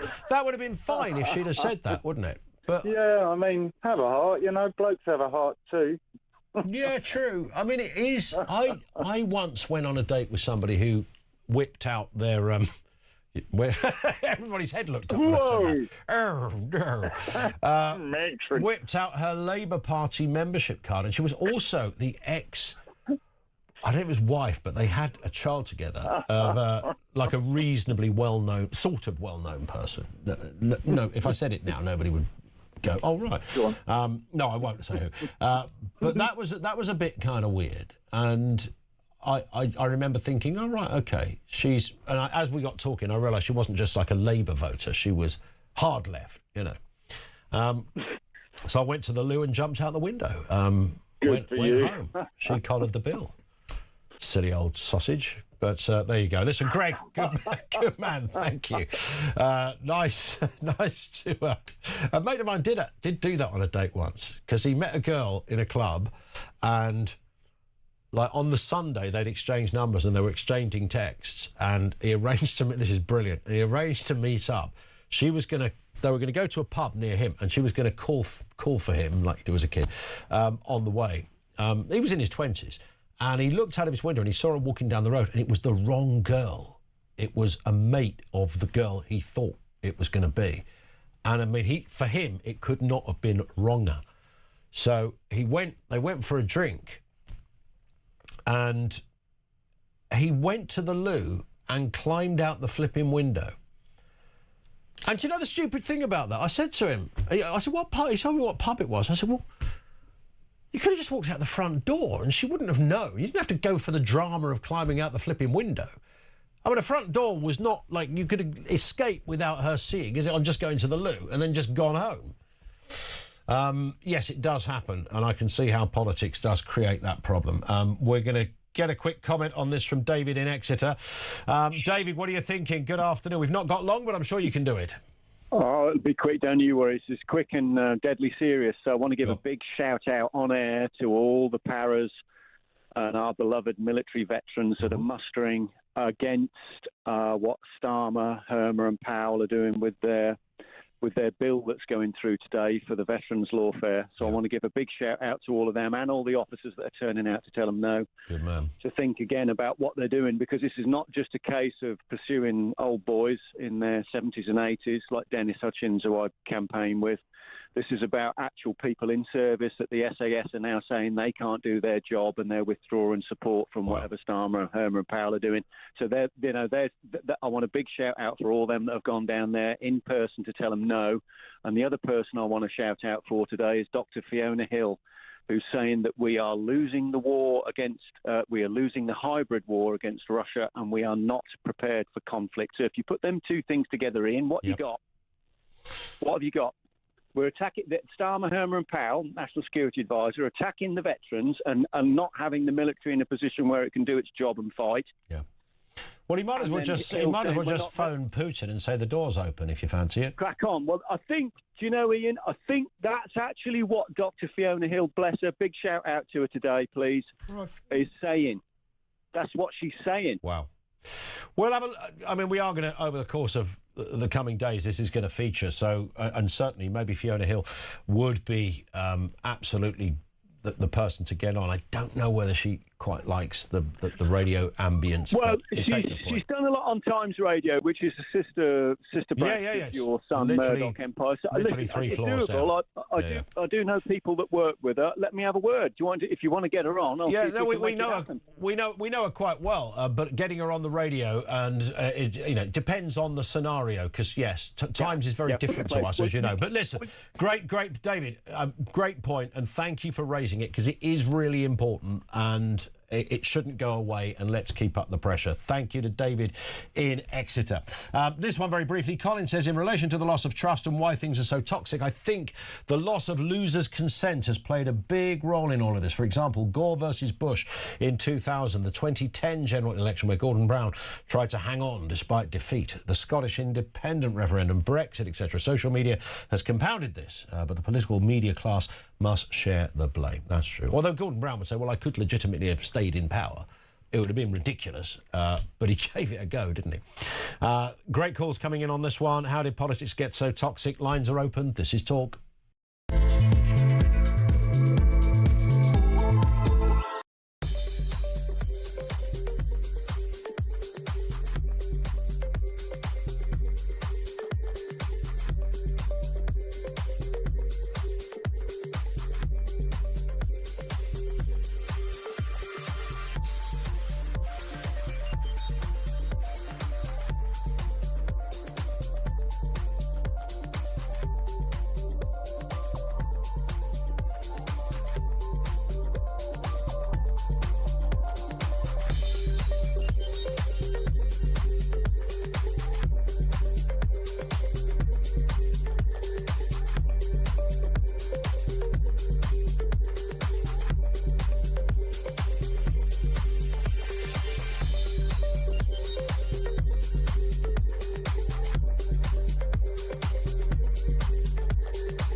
Across the UK, on DAB+, on your smart speaker, on your smart TV, and on your side.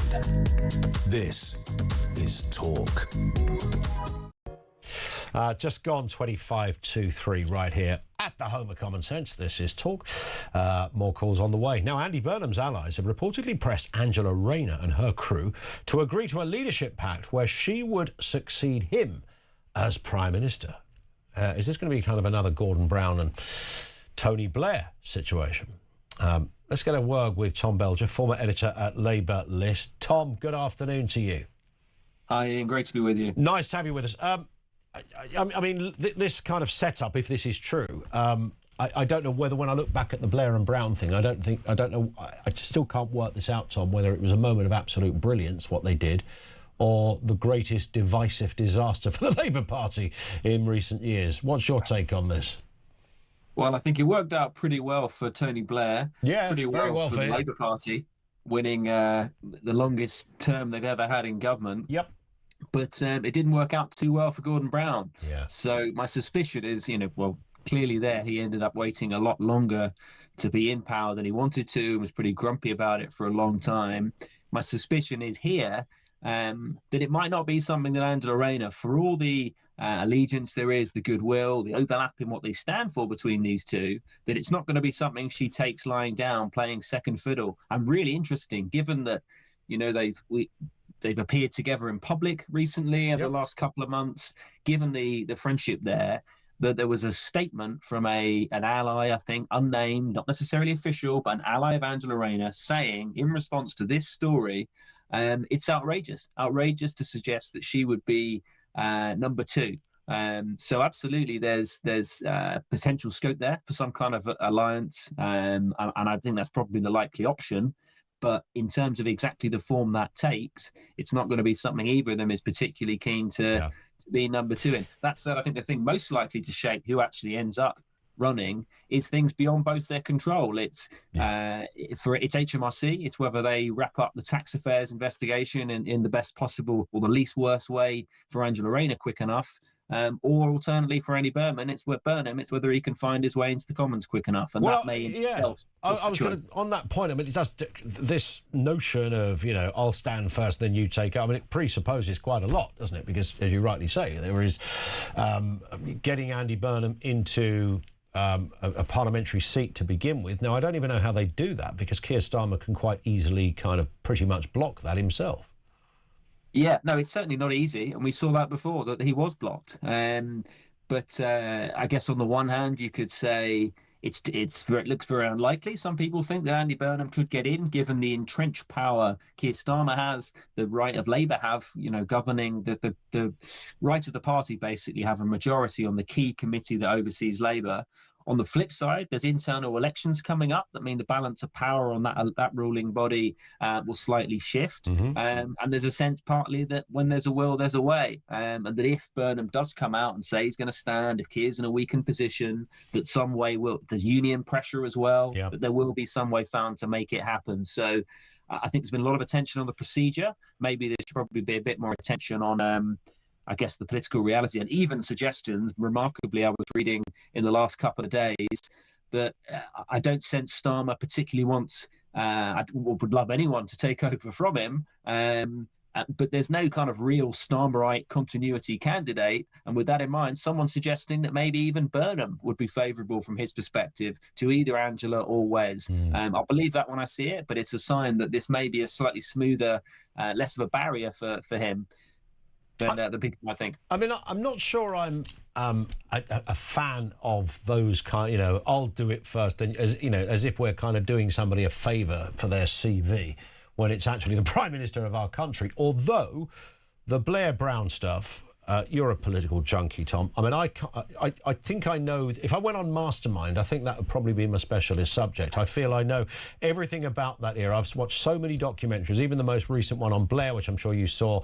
There was almost nothing in there, very little in there that I didn't already know. But I loved rewatching it again, because it was such an era that I identify with as being sort of, as an adult, being, like the Thatcher stuff, I was around, but I was too young to kind of fully digest, what it really meant. Whereas the Blair and Brown stuff, I was up and running as a, fully fledged human at that point. So I was familiar with it. So all the different people that were on it, I knew who they were, etc. And I understand why the Blair and Brown thing happened. I mean, I love that. God, I'd love to have been a fly on the wall. See, I'm doing it myself now. So back then, when they were both MPs years ago and sharing an office together, going out for beers afterwards, seeing them across Parliament Square when nobody knew who either of these people were. I mean, I know I'm romanticising it a little bit, but I find their reasoning for having this agreement to be understandable, given Labour's circumstances back then. The two people you were dealing with, I think Mandelson also had a hand in this, didn't he, by essentially saying, you know, Blair was the, you know, he's just your more sellable commodity, as it were, and that turned out to be true. But so I can see then why it might have been the right thing. I'm not sure the same thing happening again would pan out quite as well or as reasonable in the 21st century. Is that fair, Tom? I don't know. I think you're right that it made a lot of sense then. I think if people forget that at the time, for a long time leading up to 97, Gordon Brown was the much bigger figure in Labour politics. Yes. But I think fundamentally it was a judgment by figures like Peter Mandelson, ironically now at the centre of events once more, that Blair was the more sellable Prime Minister. And you'd imagine that that was reflected in the views of lots of MPs and other people around. And fundamentally, that must have played a part in why Gordon Brown was willing to give way. Yeah. So there was a logic there. Equally, Brown was very much across the detail of domestic policy in an economic policy in a way that I'm not sure Blair quite was as much. So there was a kind of natural complementary chemistry roles they could play. Yeah. And that said, the fact that they did that deal was at the heart of the TBGB rows, and wranglings and briefings and war that troubled that government for a long old period. Indeed, and of course it's a deal that certainly on the Blair side, and Cherie Blair in that documentary I just referred to said, well, there wasn't a deal. They're quite unequivocal that it never really existed, as it were. Just very briefly, Tom, Angela Rayner, of course, we mentioned her. In order for her to get back into, if you like, the running lane, she'd have to have her tax affairs sorted out. There was a story today, or certainly over the weekend, that her tax affairs could be concluded by and before the May elections. So that would clear if a that path happened, for her. I think bets are off. Yeah. I think the assumption very much for a while has been that it could just stumble on that little bit longer than people think, because it kind of doesn't really suit anyone for this to happen quickly, given that Rayner's got this shadow hanging over her, given that Burnham's got this challenge getting in, and given that Wes doesn't want to be seen to wield the knife. So interestingly, for all that everyone wants to replace Keir Starmer or see him replaced, no one quite wants that contest to happen now. Talk about an orderly transition. And political circles in the last few months. But if Angela's situation is wrapped up, and I guess crucially, if the kind of political MP media reception to that is not as bad as it could be, then maybe there'll be a feeling for her that she's got a path back in. But that said, even if she gets away with simply paying off the whole fine, but not paying off the money owed, but not getting a fine, which it seems like seeing as a kind of better case scenario, for a lot of people the damage is done. There was graffiti scrawled on her house.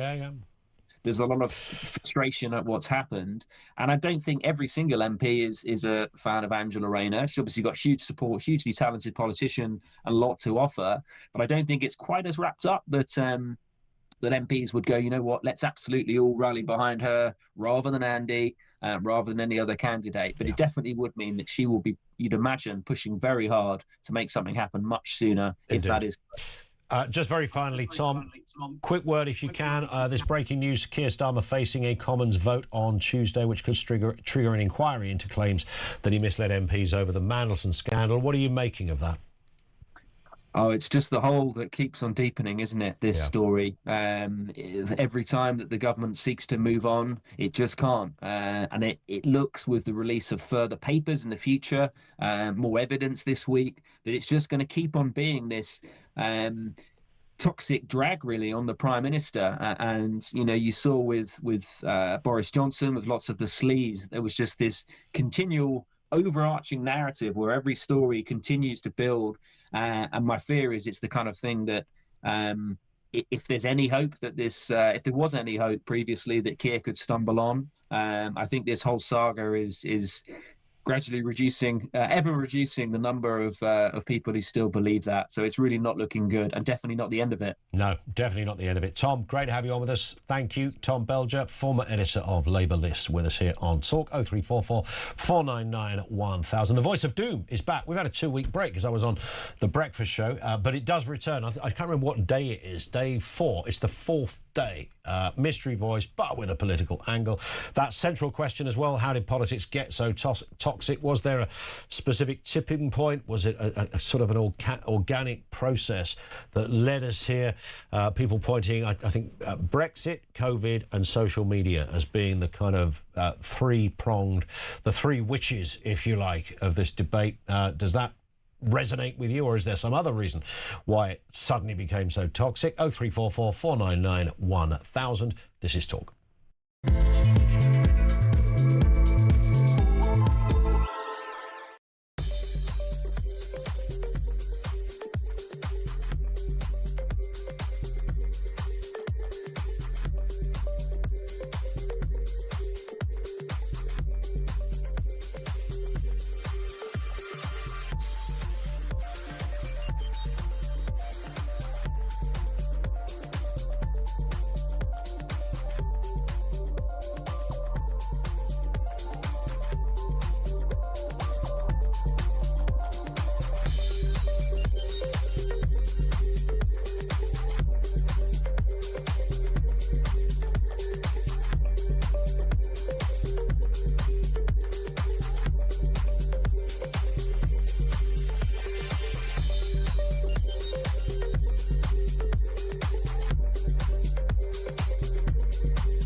Sent us a picture that made me feel so ashamed. We look like hoarders. Chris Marshall! Yeah, I'm actually recovering from an accident right now. You've landed loose today, haven't you? Yeah, don't shake the arm, Chris, too much. You're with Danny Boyle, who's like the maddest director ever. He's got so much energy. He's like you.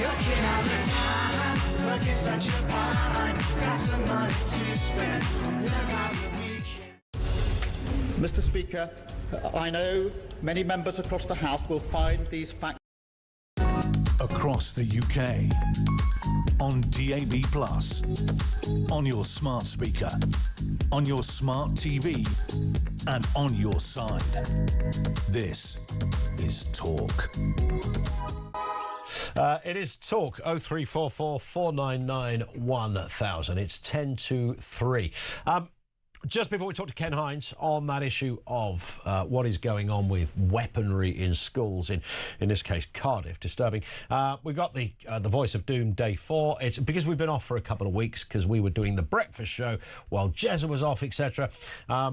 We've given this a rest for a fortnight. So it's a mystery voice, but it's political. OK, so you're looking for a politician, left wing or right wing, dead or alive, male or female. It's a very simple question. Who is this?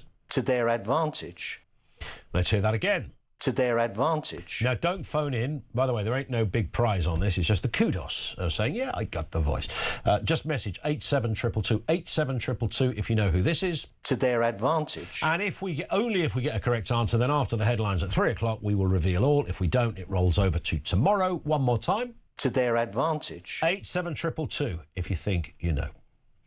10 to 3 now here on Talk. Now, weapons were recovered in nearly 2/3 of high school spot checks in Cardiff between September last year and just last month. Freedom of Information data shows that knives and other weapons were seized in 12 of the 19 searches. I was surprised at that. Should I be surprised? Let's speak with Ken Hines, CEO of Communities Against Violence. We have spoken to Ken many times on this issue. Maybe it's not nice to see you again, Ken, by the way. It might be naivety on my part. I don't know. But maybe because I'm so used to hearing stories around specifically the capital rather than, and maybe Manchester, maybe Birmingham. But Cardiff, 12 scores out of 19. Does that surprise you? Not at all. I tell you why it doesn't surprise me. For the simple fact, Cardiff is one of the sought after places for the young drug dealers who for county lines. So it's not surprising that if you're going to get youngsters coming from London on a territorial thing, they're going to have influence on the local young people in that area. So, and from my experience, young people tell me that, you know, they much prefer that are involved. They much prefer to be caught by the police with their weapon than to be caught by their ops without it. Wow. Because one means maybe probably getting a slap on the wrist. The other could cost you your life. So that's what they're juggling with, or they're perceived they're juggling with. Yeah, that's beautifully explained, actually, and does shine some genuine light on what is probably the sharp reality. Sorry, no pun in saying that. The sharp reality of this story. But of course, nonetheless, when we think about knife crime and we think of all the high-profile cases, the work you do, Ken, which I know is brilliant, and you speak to perpetrators, former perpetrators, but victims and families and communities, and we can all sit here now and name, I could name a dozen high-profile cases of a kid essentially that's died. You could probably name several dozen. So there's part of me that thinks, or thought, we were kind of getting through this a bit somehow, and the ditch the knife and the various amnesties and all the high-profile campaigns had somehow cut through, and it appears they haven't. Are we back? Are we in the same old place? We've never left that place. Yeah. We've been deluding ourselves, where we give us a pat in the back when we think that the numbers are coming down. Yeah. But that's a misconception, because quite clearly, young people, if they feel that they don't feel safe, they will do whatever they believe they need to do to be safe. And what makes it worse is like social media. And no youngsters want to be caught on social media on the receiving end of something that's gone viral. And, because, for example, like they've been sticked up and they've got their phones taken from them, or they've been beaten up and people are hit and they're filming that. Can you imagine? It doesn't have a date stamp on that viral video, so it triggers them all the time. And I'm just saying, I'm an advocate to saying that you have the carrot and the stick. The carrot is that you are going to have to deal with your the trauma, self-esteem, things awareness, mental awareness, and social awareness. And the other side, that if you get caught with a knife, you've got to go and take time out of the community. So that means, like in a boot camp, something that's be short, but if there's a first offense and they're young, get them in there, scared straight. Because all this slapping them on the wrist is a badge of honor to them. Yeah. And look where we are today. We've got to be thinking outside the box. Yeah, it's interesting. I think there was some other part of this story that suggested that no kid has been suspended over this. Now, somebody did say to me once, if you want to make a situation worse, then suspend the child, because that won't do, any good. In fact, their time at school might be the kind of only sort of vague structure of common sense, if you like, that they experience. Now, I don't know whether that is true. It could well be a badge of honour to get suspended among some of them. I don't know. What's your take on that, Ken? How do you deal with, if you open up a kid's locker, he's in the sixth form, and in there is a machete and some knuckle dusters? What action is anybody meant to take? Well, look, you suspend him, you're right. It could then lead him down to that further degeneration in his behaviour. But to do nothing will mean that other children in the school would have known what he's done and got away with. Yeah. And they said, well, if he could do it, why can't I? So you have to balance things off. And my thing is, if you can get to at least let them acknowledge that there's a punishment element to carrying a knife, and there's an educational part of it also, so that you don't continue to do so, we are going to keep finding ourselves back here where we are today. Yeah. And I'm being surprised. What's going on? Yeah, you're absolutely bang on, Ken. Thank you. Every time we speak, I normally say to people, let's speak again soon. And I always hope with somebody like yourself, Ken, that we don't have to speak to you again soon for totally understandable reasons. But sadly, it doesn't seem to pan out like that. But as ever, very informative stuff from Ken Hines, CEO of Communities Against Violence. Let's go to Louis in Essex. Louis, back to anger and it's Lois. Lois, how you doing? Hi, actually, the way you said it is the way it's supposed to be said. It is Louis in French, but never mind. Of course, yeah. But obviously, we're not in France, so I will bow to the other pronunciation. Lois, what have you got for us? Good afternoon. This thing about the left and the right, you know what I think it is, Ian? Over the last, I'm going to say, 2 or 3 years, the left have been told no by the right. They've been told no, and we've answered back. We've stuck up for ourselves, and they don't like it. They're very, very toxic. If you have So you're on the left, are you, Lois? God, no. All right, okay. No. So you is it the right that's been told no, or the left? No, it's the left. The left are being told by the right over the last few years, no, we're not having this. We've started to stick up for ourselves.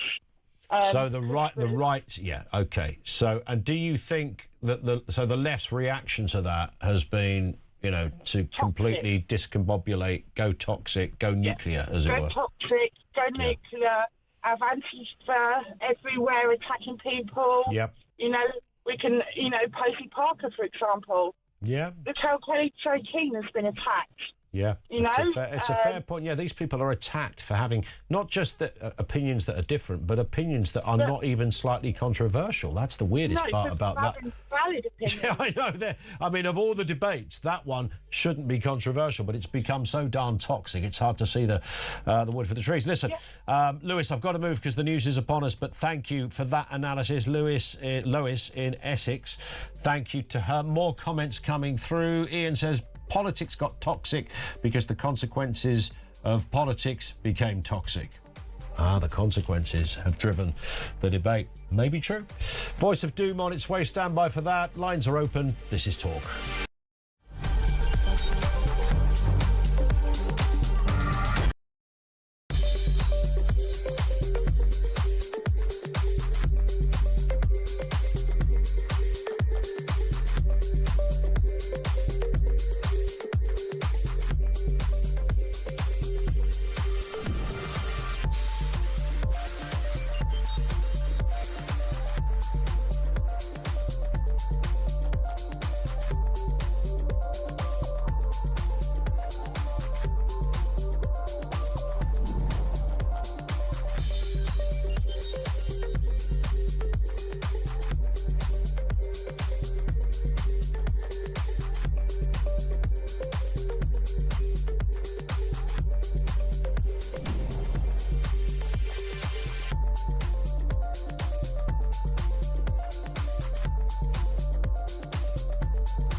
across the UK.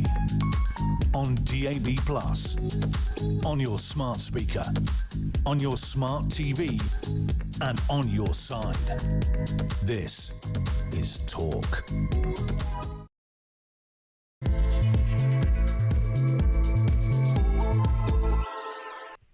There is a lot breaking. There's a lot to respond, as ever, here at the Home of Common Sense. We will, of course, highlight and debate, chew the fat over the biggest issues. We know that King Charles, by the way, will arrive in the United States for that state visit. President Trump has confirmed this, that it would proceed, and called him brave. He said the king is brave. This, of course, is despite the second, third assassination attempts in many respects, possibly even more in many other respects, of Donald Trump.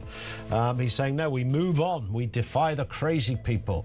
Meanwhile, over in Cardiff, as you were just hearing in the last section, weapons were recovered in nearly 2/3 of school searches in the Welsh capital. New data shows that knives and other weapons were seized from pupils of the ages the age of 12 to 19.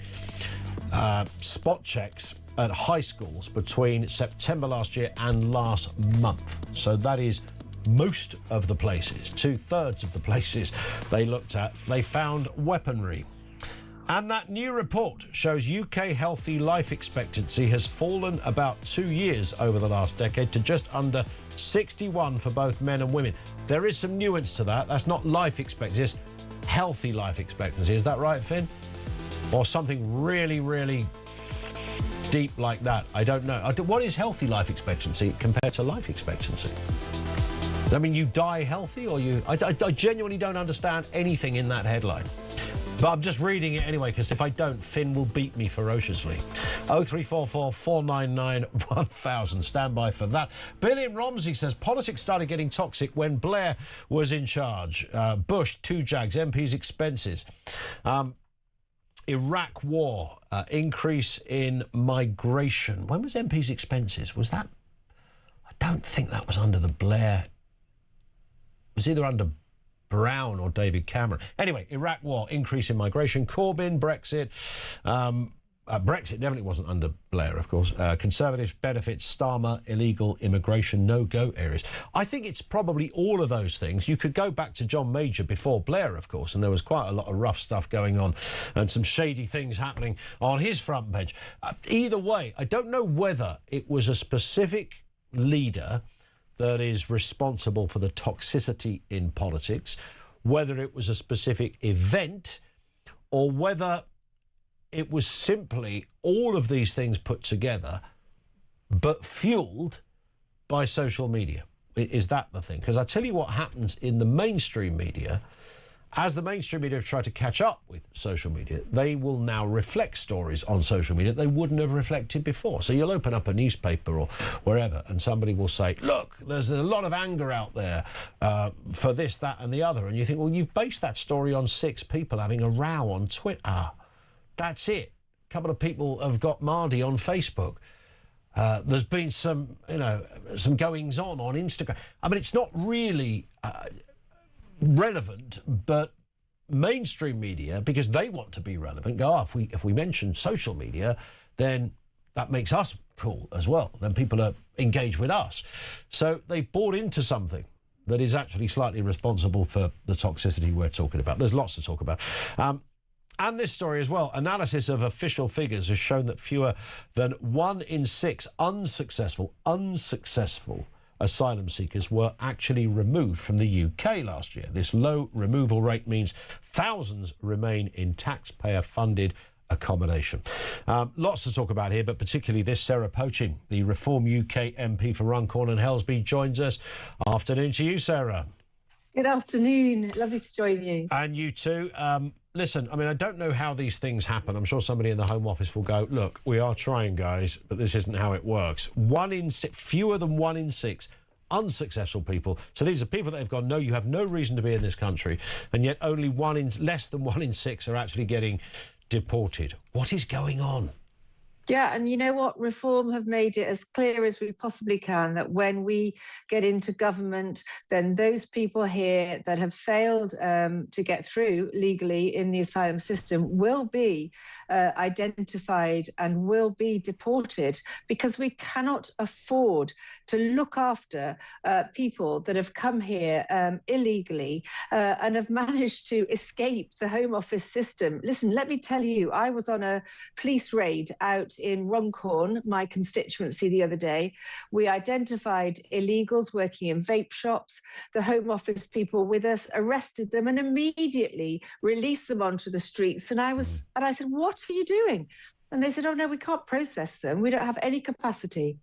You know, that is the state this country is in now. So not only are officials identifying illegal people here in this country, but they will do nothing about it. It's fascinating, isn't it, that there is, I mean, literally a process does not exist to address this problem. You'd think, you know, at least if this was 20 years ago, maybe we could go, well, people didn't think like that back then, but now we know, it's not like these stories are entirely new, Sarah. They've been informing the political debate for a long, long time, and people are very angry, understandably so. They're high-profile cases. There are people by the 100 load daily, particularly when the weather's nice, coming over to this country via rubber boats across the English Channel. This is a massive discussion, and yet there's no kind of end game. It's like, oh yeah, that person shouldn't be here. Even if somebody came over with, you know, a T-shirt saying, you know, I'm going to try and claim asylum, but I'm not, in fact, a legit case, you'd still find yourself in a hotel and free roam of wherever you want to go. Yeah, you wouldn't get arrested for that. At our expense. And one of the most frightening things is very topical today, Ian. I've been in Parliament Square just an hour or so ago with veterans who are there protesting again about the persecutions that they are being brought to by this government. Now, what we were saying there is, and I was having this discussion just with these veterans, more illegal immigrants, fighting age, young men, like we're looking at there, the pictures you're currently showing, have entered this country under this Labour government than is currently the size of our armed forces ready to go into battle, Wow. our army. Yeah. So we have more fighting age men who've come here from a different culture with different values that do not want to integrate into this society than our current army. So at what point do we all wake up and smell the coffee? Enough of this DEI nonsense, enough of calling people like me racist. We have to put the security of this country first, and we have to stop accepting these young people in who have no right to be here, because at what point will we all admit we have a national security issue? Well, this is the statement, Sarah, from the Home Office. They say nearly 60,000 illegal migrants and foreign criminals have been removed or deported from the UK since the 2024 election. They say that's up nearly a third on the 19 months prior. They go on to report, we've taken action against countries who fail to cooperate with the returns of their citizens, and we're ready to hit other nations that won't play ball with visa penalties and full visa bans if necessary. They say we are also in reforming how human rights laws are applied to prevent migrants from frustrating their removal with bogus appeals. What do you make of that, Sarah Poching? Listen, Shabama Mahmood can say all the things that she says, but without us leaving the ECHR, without us repealing the Human Rights Act, then this industry of human rights lawyers who are thriving with this illegal asylum invasion that we are suffering at the moment, nothing will change, because every single case will get heard by a human rights lawyer, and these illegal asylum seekers will be protected by the ECHR. It's a fact. Yeah. You know, it doesn't matter what this government says. It doesn't matter what this Home Office puts out. This is all white noise. Unless you have a government with the will to get these people out of this country, with the will to stop us being a food bank for the world, a hotel for the world. You know, the French laugh at us. We're still paying them. We're paying them even more money, aren't we now, to laugh even more at us? You know, we are an absolute joke. Of course, we're the end destination for these people because of all the privileges they get when they arrive here. And of course, we're hearing even more today, aren't we, that they're getting, you know, free entry into various places of for entertainment for their families, and you name it, they get it for free, whilst we, the hardworking taxpayers of the country, pay for it. Quick word, if you would, Sarah, on the King visiting the United States. That visit is going ahead despite what happened at the weekend, the third or possibly even fourth assassination attempt on Donald Trump. So clearly security is heightened. I'm sure the King will be protected by the greatest ring of steel that the royal family have ever experienced in their life. Is it right that the King went ahead with this? Yeah, absolutely right. Our relations with the US are at rock bottom thanks to this Prime Minister. I mean, the shocking stance he took on letting the Americans use our bases in Diego Garcia, for example, you know, were an embarrassment to us, quite frankly. And if King Charles can do anything he can to repair the relationship, then thank goodness he is going. With respect to his current security, I would imagine that it's probably the most secure time to go and visit the President of the United States. I mean, luckily, you know, he was not harmed in this incident, but I would imagine security will be so tight now. The King and Queen will be extremely safe and extremely well looked after. But let's hope that the King can repair some of the damage that this Prime Minister has done. Because I tell you what, Ian, back to my comments about our military and our scale at the moment, we are utterly defenseless as a country without the United States. And a word on this as well. There was a protest against Reform organised a protest against fuel rise duty this morning. Tell us a little bit more about that. What was the purpose, and is it likely to cut any or butter any parsnips over there at the Treasury? Look, yes, we had a protest this morning. We drove our Reform bus, and Richard Tice drove the Reform taxi up and down Whitehall. And clearly it's to get attention, but a very, very important message was behind that protest this morning.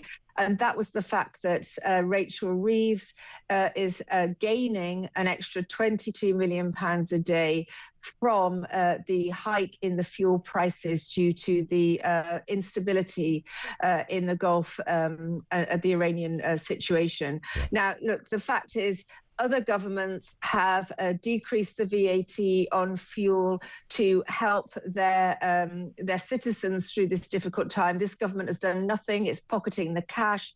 It's using it to fund the ridiculous benefits bill that is spiralling out of control and servicing the interest on our debt.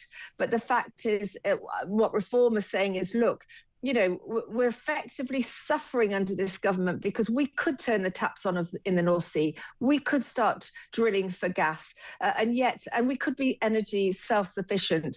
And yet we're in the situation where motorists are being penalised. The duty at the petrol station is now ridiculous, and we pay VAT on the duty. I mean, we're hit as motorists every which way you look. And yeah, okay, it was central London this morning in my constituency of Runcorn and Helsby. So many people can't get about without cars. You know, in the more rural areas, as you move out of London, you often need a car because of the state of the transport system. And the government should be supporting the motorist at this time of a global instability and effectively global war over the oil. I think 100%. And it's almost an inconvenience, it seems, for quite a lot of political parties in this country to fully deal with it, because there are many ways, of course, they could if they really wanted to. Final point, Kevin Hollenrake, the chair of the Conservative Party, has been out and about on social media. Let me read you what he said in the last hour. Sarah, he says, foreign donations are illegal. Politicians who funnel and hide unlawful money should face the full force of the law. The police must investigate. Reform UK spokesman for financial affairs, Robert Jenrick. The Conservative Party have also reported Mr Jenrick to the Parliamentary Commissioner for Standards, given the apparent serious breach of House of Commons rules. You probably knew that question was coming. What's your response? What's the reform response to this one, Sarah? These are very serious allegations to come from the chairman of the Tory party. Look, what I would say as a general comment is that every party is trying to bring down reform. Every party is trying to find a way to punish us, to stop any donations coming in. We've had all the issue, haven't we, about banning donations from the sort of Bitcoin sector and anyone that is currently abroad because they were aiming that at reform. So look, whether it's the Tories, whether it's Labour, or whether it's the nutcases that are the Greens, they're all desperately trying to bring us down. And if it's through our donations, or if it's accusing Richard Tice of not paying his tax when we actually think he might have paid too much tax, or this now today, we know that from now until the next general election, each and every one of us are being so heavily scrutinized. They will try and come up with stories. They will peddle their lies, but we will rise above it because nothing is stopping reform. And I'll tell you what, reform have the backing of the British people behind them. So we just need to keep riding out every storm, Ian. And what's interesting about this is that this was a Guardian story. Oh, that's a surprise. But what's interesting is that the allegation centres on when Mr. Jenrick was actually a Conservative and was fighting for leadership of the Conservative Party. I guess Kevin Honorick in his tweet, by the way, claims that Mr. Jenrick was booted out of the Conservative Party. I don't think that's quite true. But nonetheless, we will see how it pans out. But you're confident there's nothing to see here and Mr. Jenrick has no case to answer, Sarah? Look, all I'm saying is Robert is a huge asset to our team, and they know it. They know how strong we are, and they will do everything to try and bring us down, but they will not succeed. On that point, Sarah Pochin, thank you. She is, of course, Reform UK MP for Runcorn and Helsby. Thank you to her. Back with more from you in a couple of moments. 0344 499 1000. This is Talk.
To be incredible.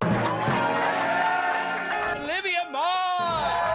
And they sent us a picture that made me feel so ashamed. We look like hoarders. Chris Marshall! Yeah, I'm actually recovering from an accident right now. You've landed loose today, haven't you? Yeah, don't shake the arm, Chris, too much. You're with Danny Boyle, who's like the maddest director ever. He's got so much energy. He's like you.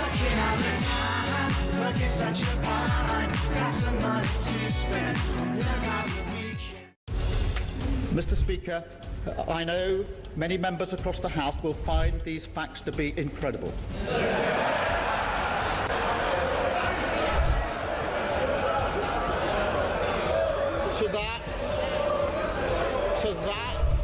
To that, I can only say they are right. It beggars belief that throughout the whole timeline of events, officials in the Foreign Office saw fit to withhold this information from the most senior ministers in our system in government. across the UK, on DAB+, on your smart speaker, on your smart TV, and on your side. This is Talk.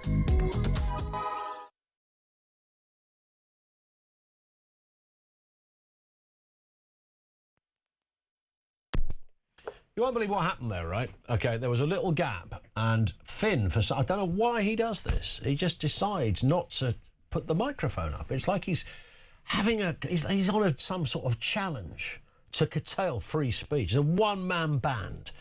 So that's why you heard that gap there, because Finn didn't whip out the right spanner on the decks. 0344 499 1000. It'll always be Finn's fault, by the way. 22 minutes after 3 o'clock. Should we do the voice of doom quickly? We played you a voice just before the news. Of course, mystery voice. Has anybody got it correct? You have to identify who this is. To their advantage. Who is that? These are some of the guesses. Russell Quirk, no. George Osborne, no. Damien Green, no. David Cameron, no. A younger me. A younger me. Can we hear that voice again? To their advantage. She's about 100 years older than me, cheeky swines. More than one person guessed that, by the way. Andy Burnham, it is not. Robert Jenrick, it is not. We haven't got a winner. I can actually tell you that on social media, I did see somebody get it correct. But that doesn't count, because you have to message 87222. But I won't say who it was. It rolls over to tomorrow, and hopefully we'll get a winner then. It's the voice of doom. It's back tomorrow. This from Gregor. A lot of people, we had Christoph called us earlier. I think Christoph was in Edinburgh, wasn't he, I think? It was a great call. A lot of support, a lot of love from Grego and others on what Christopher had to say. This one from, I think I did I do that one? Good afternoon, Ian. This is Ray in Liverpool. Just wait until the campaigning begins for the next general election. I believe it will turn very nasty indeed. The left can't stomach the prospect of a reform government and will do anything to prevent it, including violence. It's that level of, you know, if you look at the kind of people that are involved in reform, and these apparently, according to the left, are meant to... I mean, the Tories must go, wow, we used to be called the extremist party, the extreme right-wingers. What you just mean is centre-right. But it's then defined not just as right, but extreme right. I mean, there's nothing in the blurb of what you would see in Conservative or Reform, basic manifesto pledges, OK, that you could call extreme right-wing. Deporting people who shouldn't be in our country is not right-wing at all, by the way. That doesn't even find its way on a place. I know stereotypically those that support immediate and swift action against illegal migration are perhaps people who are more on the right, and those that think that everybody has got a humanitarian case and should be looked after and mollycoddled for free for the rest of their life are usually on the left. But if you wanted to intellectualise the argument, not wanting illegal people into your country is a completely natural, normal, intelligent disposition for any human being. OK, that's it. Right, just keep that in mind. But right, what Ray says is absolutely bang on. It will be used in that effect. Let's go to Louise, who's down in Kent. Louise, what have you got for us? Good afternoon. Oh, hi, Ian. Hello. Oh, I tell you what, this toxic debate, I find it really hard to manage because I read very, very widely. I read a lot of non-fiction and I follow a lot of other things. I don't listen to much mainstream media, but I am like listening to people like Philip Ingram, Mark Galeotti, all those people to understand what's happening in the world. But the same with the climate. I read extensively. The trouble is I can't join in conversations because if I do, I get shut down. I get called, well, you don't understand. And if I say, well, it's complicated, or if I just say, well, please can you explain your point of view so I can try to understand where you're coming from. But then I get classed as opinionated, which is I feel quite abusive, but it shuts me down. I can't, I then have to, I can join the groups, but if there's any conversation, I have to sit quiet because otherwise I'm made to feel isolated and alone. So there's that bit. But some of these terms, I mean, we've been fighting a big solar farm out here, which we just lost through judicial review, tried to get that at the High Court. We lost that. So we've got to accept it. But if I say anything, it would be classed as a NIMBY, And that's often by people in towns who are not having their own environment shattered and by all of this going on. And I find the NIMBY a really very abusive and offensive term by people who, you know, if it was happening to them, they'd be the same. I've done a lot of other work sort of in lived experience, and there was one group, they did a thing on what community meant to them, and one of the first statements was that anybody involved was white, middle class, highly educated, cis-hating people.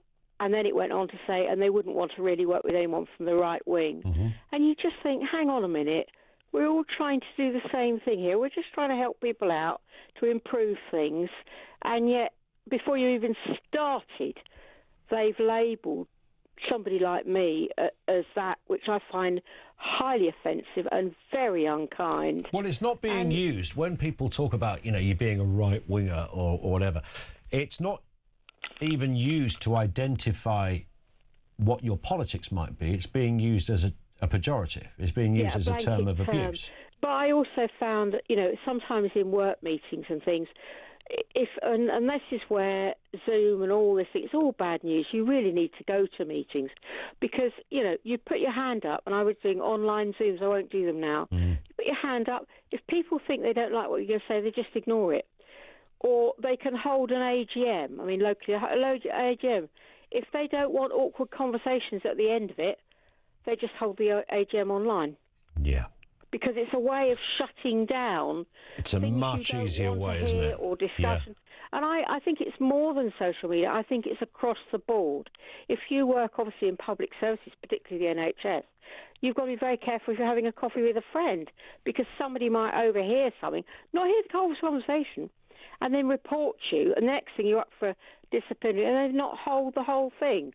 So actually, and we saw at the London Marathon, didn't we, that singing group that was shut down, although they did back down on that. But because I didn't see that. What was the singing group that were... Well, it was a singing group. Apparently, the leader of the singing group, they always sing on the line of the course, and they do it for scope, I think. And two people, the leader of the group has got what they term gender critical, I don't think they are, biological sex is real. And two people complained, and Scope said they couldn't do it. Now, Scope have backed down, but again, it's often just a couple of people complaining, and it shuts people down. I never understand how, you know, such a... Look, sometimes something breaches a company or a charity's rule book, and they might have the hump about it. I get that. They might go, God, I wish I hadn't said that, you know, because it's not the image we wanted. That's fine, you can say that. But this, I know we're talking about cancel culture here now, Louise, but the idea that you would remove somebody's livelihood based on an opinion, you can remove someone's livelihood if they've broken a law or they've crossed a line that is substantial enough for the company's finances or the company's image or whatever it happens to be. I get that, you know, a company can do whatever they like, but we're not talking about that. We're talking about people who just have an opinion on something, and in the gender thing, you know, opinions that aren't even controversial. I know, and you might say it on social media, and then you get reported to your company. I mean, yes, and then your company, because they're trying to tick all the boxes of being nice, because that's how they want to be seen. You've also, I mean, certainly in places like public services, I mean, you've got to be so careful what you say in meetings and things now. I mean, the whole thing, I think, is really frightening. But for someone like me, who reads very extensively and very broadly and widely, it does mean that I can't join in conversation anymore because I get told, well, you're opinionated. And because they don't want to look at the same, they don't want to read the depth. They just take this very, very surface level. Yep. We've seen it all with Gaza and everything else. They take the very, very surface level, but they won't go into the history. They won't look at the economic history of what's happening in the world. Nothing to see what's happening and how it relates to what's happening in the past and now.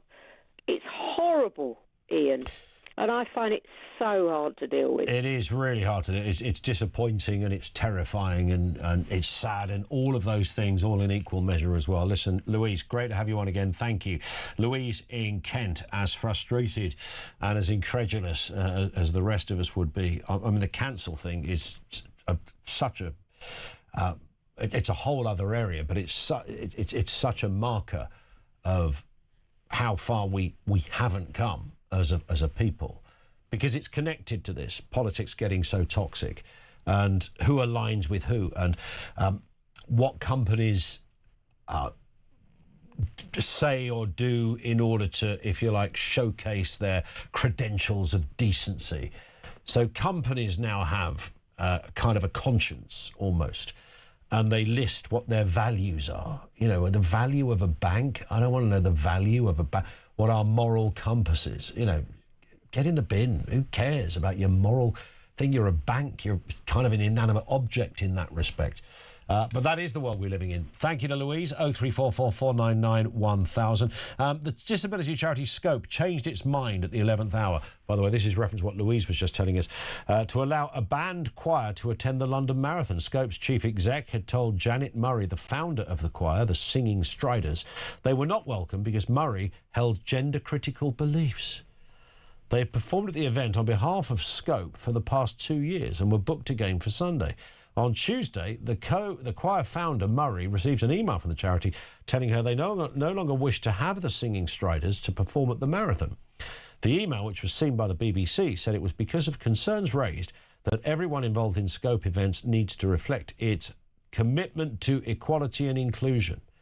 However, late on Saturday, Scope's chief exec, John McLaughlin, said in a statement, on reflection, we would like to restore our invitation to the choir to attend the marathon and perform for runners if they choose to do so. I mean, that's just... it's bizarre, isn't it? So a massive charity, are they the chief sponsors of the marathon? Or are they part one of the sponsors? They're definitely a big sponsor, and of course they are a charity as well. Decided that because the founder of the choir had views that they didn't agree, the choir should be cancelled. I mean, John McLaughlin, the chief exec of Scope, I'm glad you saw sense, and I rather hope that it wasn't you behind the original disturbing, sinister, statist position in the first place. How do we get there? Who cares what someone's opinion is on gender?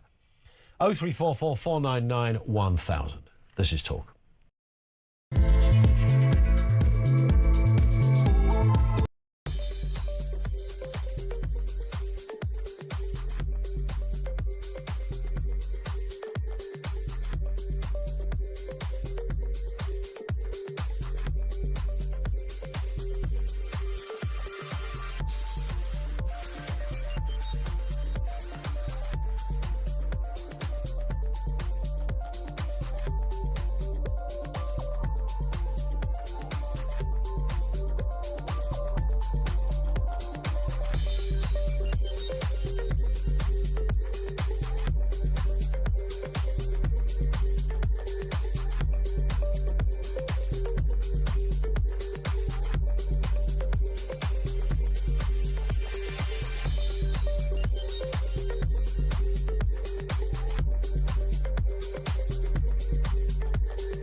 Across the UK, on DAB+, on your smart speaker, on your smart TV, and on your side. This is Talk. It is Talk. Just gone, well, it's 25 to 4, in fact. So we've been talking about this healthy lifestyle expectancy that has fallen by 2 years in the past. Healthy life expectancy in the UK has fallen by about 2 years over a decade to just under 61.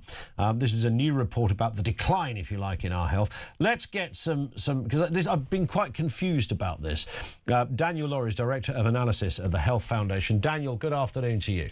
Good afternoon, Ian. So just give us some context of this. So just explain, life expectancy hasn't gone down to 61, right? This is about healthy life. That's right. So life expectancy, as you say, has roughly stayed the same over the last decade. So for women, that's about 83 years. For men, that's about 79 years. So that's total life expectancy. What we've seen in this latest work is healthy life expectancy. So the number of years you could expect to live in good health has gone down. So it's down by about a couple of years for both men and women over the last decade. So you're going through your journey of life, and then suddenly you hit a certain age where I remember a friend of mine said to me when I was a lot younger, this was James Wells, sadly no longer with us and of this parish. He said, when you get to 40 or 50, he said, little things start to change. You just, whether it's aches and pains or whatever. And I guess that's just a thing called aging. You could argue it changes from 20 to 30, I suppose, in literal terms. But there is definitely a point when you can deem yourself unhealthy. I don't think you self-declare as that, but is that roughly what we're talking about here? Yeah, so the way this analysis is carried out is it combines data on the age at which people are dying with self-reported information about good health. So the Office for National Statistics have asked people to rate their health on a 5-point scale. And so this looks at the point at which people are saying they are no longer in good health. So we don't have a lot of information from this report about exactly what is driving people to now say they're in poorer health. But we do know it is due to this sort of self-reported health information. And in terms, I suppose this is, it's always of interest, data in this respect, because you can do something about it. Yeah, so we at the Health Foundation would kind of say that there is a whole series of determinants to the nation's health. So it's not just about the performance of the NHS and making sure that we've got enough, doctors and nurses to keep people well. We need that, but we also need, a joined up system that is, tackling all those causes of ill health. So tackling poor diet, tackling smoking, tackling the air that we breathe. All of those issues contribute towards our health as a nation. Yeah. And what we found in this report as well is that we are slipping down the rankings internationally. So that's what I was going to ask you that. What's happened there? So over the last decade, we've slipped from 14th in the list of countries that we looked at down to second from bottom. So only the United States has worse healthy life expectancy. What is this down to burgers? I mean, what's gone on? I mean, we've never.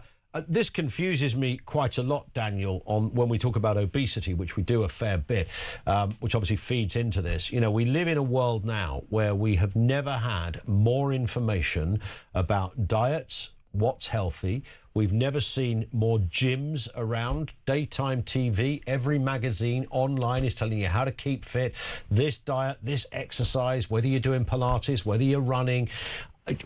We have a proliferation. It's off the scale how much info we have on being healthy, and yet we are less healthy. We are, and in the UK, we are the most obese country in Western Europe. So we're seeing that, those sorts of lifestyle choices are affecting the kind of health of the nation.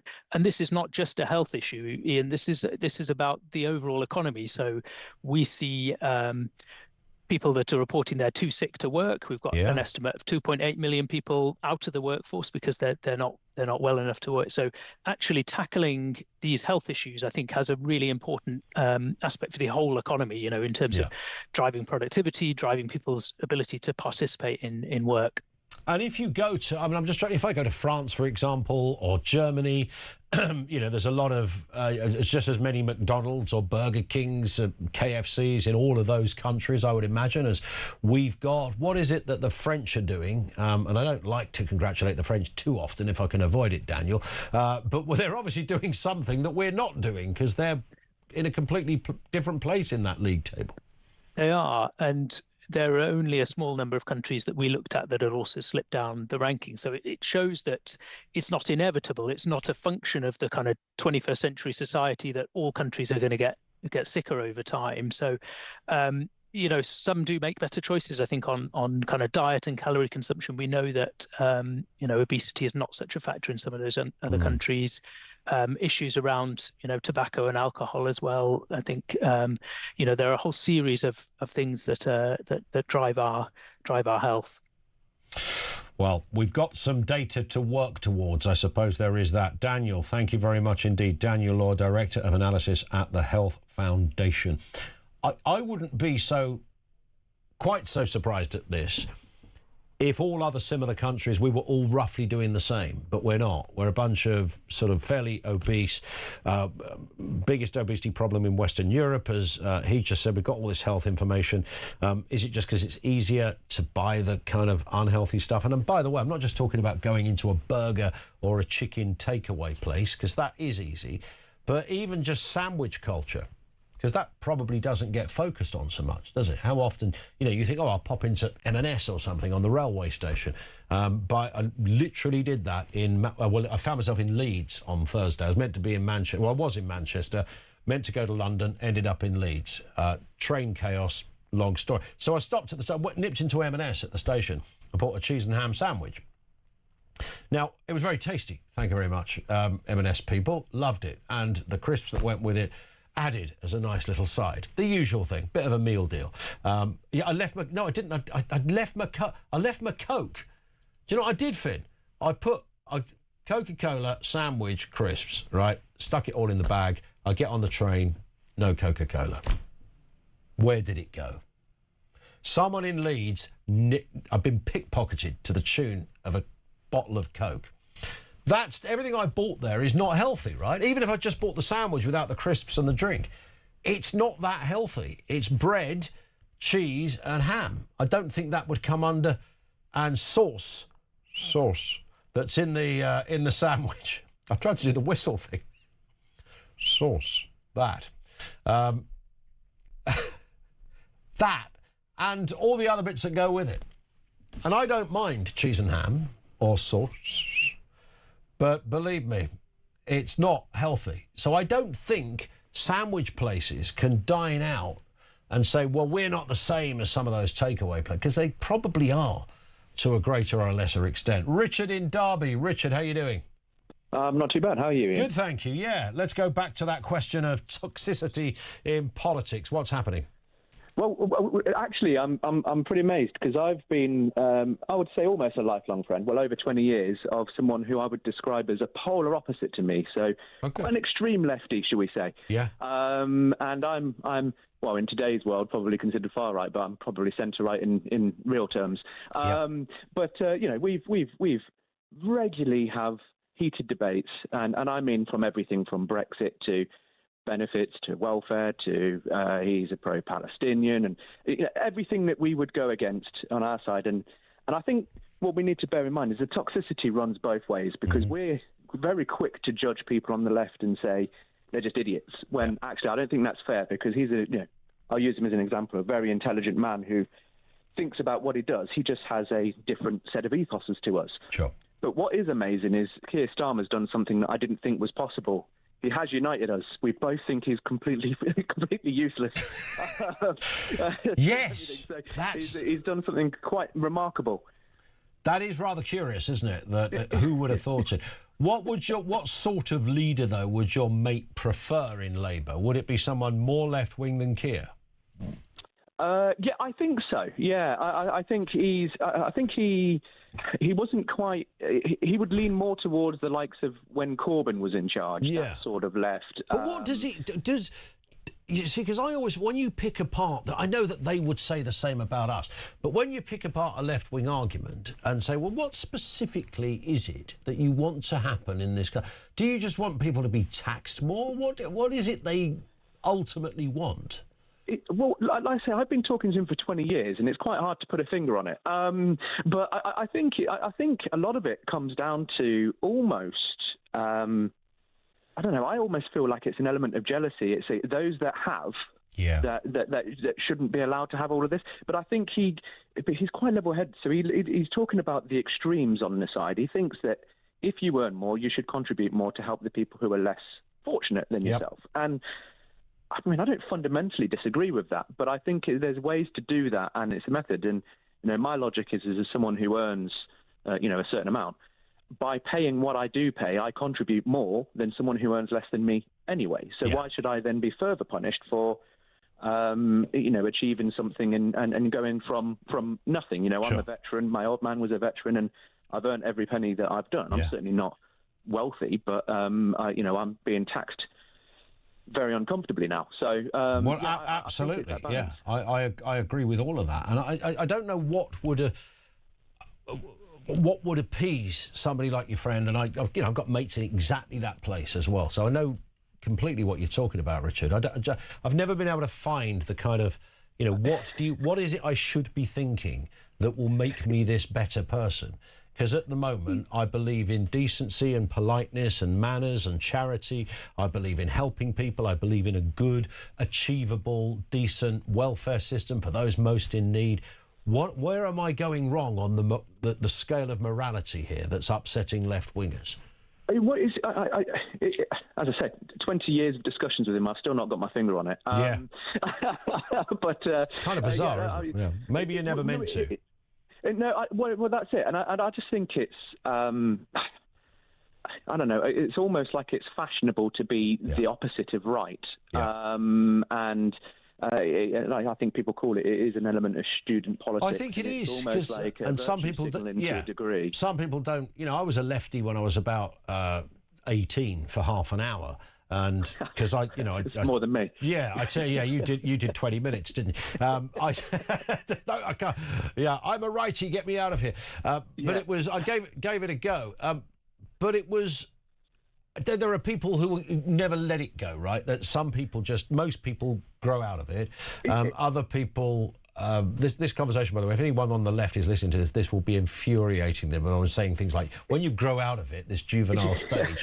But some hang on to it, of course. And it does, but I think there's more to it and I think that's something that we do wrong as well. We make that and we tar them with, they say stupid things like fascists and whatever they do, and they tar it. And we do the same, we tar them, because some of them really believe it and are very eloquent with it, and they're not stupid. No. Not, these people, they just have a different outcome, different effect. And you know what? What I do like is, by talking to him, he does sometimes bring me back in line and go, actually, that is a fair point. So I like to listen. So as much as this is probably the wrong thing to say on this station, I like to actually watch the BBC because I love to hear what they're coming out with. I like to look at The Independent. I like to look at all sources. We absolutely listen. Side. So I read what I like to do. I read so much news on a daily basis. It is ridiculous. But you're absolutely right. You should be looking at all angles. And I often think columnists are quite a good place to start, rather than just the headlines in a newspaper. Check out the columnists, whether they're in the Guardian, whether they're in the Telegraph, because you do get quite a nice cross section. Listen, Richard, I have to move. Brilliant conversation, and say hello to your mate as well, up the left, for Richard's mate in Derby. Our lines are open. Back with more from you coming next, right here on Talk.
Sent us a picture that made me feel so ashamed. We look like hoarders. Chris Marshall!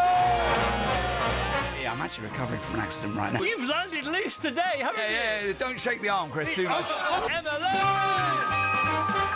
You with Danny Boyle, who's like the maddest director ever. He's got so much energy. He's like you.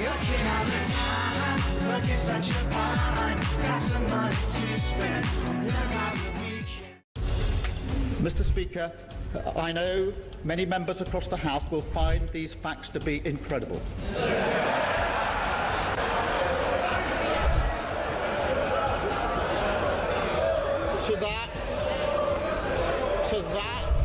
To that, I can only say they are right. It beggars belief that throughout the whole timeline of events, officials in the Foreign Office saw fit to withhold this information from the most senior ministers in our system in government.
Across the UK, on DAB+, on your smart speaker, on your smart TV, and on your side.